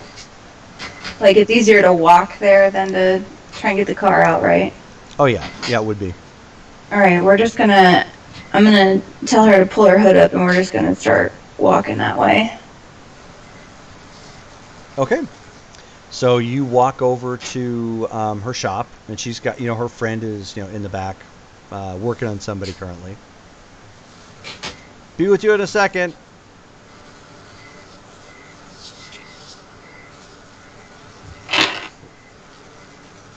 And she gets done, or gets to a point where she can pause and has the person just rest for a second. She comes forward, says, "Can I help you with something?"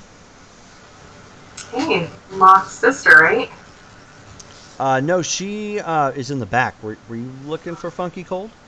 Yeah, we're a friend of her brother's. If we could speak with her for just a couple minutes. I don't want to inconvenience her, but if she has... Yeah. You guys were here a couple nights ago, right? Yeah, we had dinner with the family. And we came No, in just out for a little Locke while. was there. Or just Locke was there. It was just Locke there? At the tattoo shop. Okay. All right, well, just wait right here. I'll go get it. So she, peeks her head in the back, and she's like, "Hey, you got some friends up front looking like they want to talk to you." And she comes walking out of the back, downing an energy drink at this point. And she's like, "Oh, so what's going on?" Hey, we're just in the neighborhood. How you doing? Doing fair to Midland, chica. Hey, I figured you might have some information. I'm just looking for a recommendation to get a new face. Do you know who could help me with that? And she kind of takes her hand and puts it underneath her chin. She's like, "Why in the world would you want to change your face?" You know, it's out of season. I'm kind of sick of this one. She laughs. Out of season. All right. Fair enough. So, I mean, I could do it for you if you really wanted. If you could, that would be amazing. I think I would trust you more than anybody else if you could work me up. Can you fit me in soon? Like today? Like now? Like that. It's like, yeah. I can shift some stuff around in my schedule. That's not going to be a problem. So, Okay. Do you know what you're looking for? Like, I mean, I can give you a flip book if you really wanted. Yeah, if you have anything kind of that you would recommend, or if you could just take me through a portfolio or your flip book, let me go and pick something out. Well, I do this on the side, so I don't have a portfolio per se, but I do have a flip book Oh, for, okay. Inspiration. Oh, for sure. Yeah, let's do that. Something. So she takes you the four of you at this point into the back. I'm gonna just pull Rusty aside for a second. Just a suggestion before you do this, you should call Sin. I don't want to. All right. I'll call her if you want. Yeah, if you wouldn't mind handling that. I'll call her. You get started. Okay, thank you. Looking for something maybe a little more Jane Mansfield. Do you know who I'm talking about? Jane? Regina? Yeah, she's a old-time actress, right? Yeah. Let's go that route.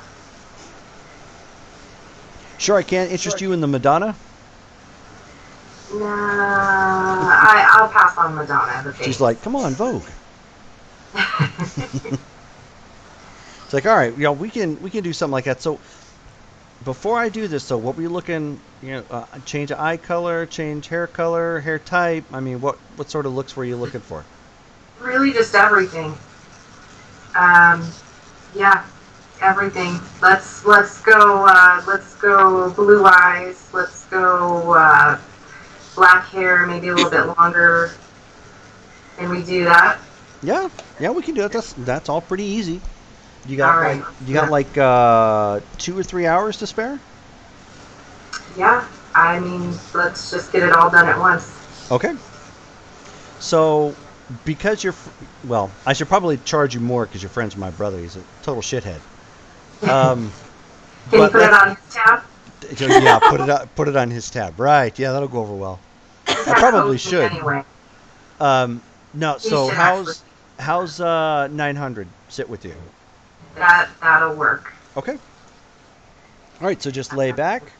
I'm gonna give you a little bit of anesthetic. So your face is malleable and you don't get that Botox look because that's not gonna go. So she kind of sets you back and gets you some general anesthetic so you can relax and whatnot. And what we'll do is, since we are right at about 4 hours in game, we'll go ahead and pause there. So by the start of next game, it will be after this point. Your surgery will be all done. You will have your new face. I'll be a whole new woman. I'm gonna take her face off. Yeah, you could do some Gene Co stuff there from Repo the Genetic Opera if you really wanted to. It makes me think of Dwight from The Office when he cut off the CPR doll's thing and he holds it up and he's like, yeah, face off, exactly. All right, so thank you everybody for playing. I think we finally figured out what the issue was with the lag and whatnot. My Word, where I have all my notes, was auto-saving, and every time it would auto-save, based on everything else I was doing, it was creating a major lag, and it would cause Skype to go. So, okay, but at any rate, so real quick, I know we talked about this before. Did we want to do this because we're going to be missing some time? Did we want to play again on the 21st? Yeah. Which That's is next Saturday, right? yeah. Yes.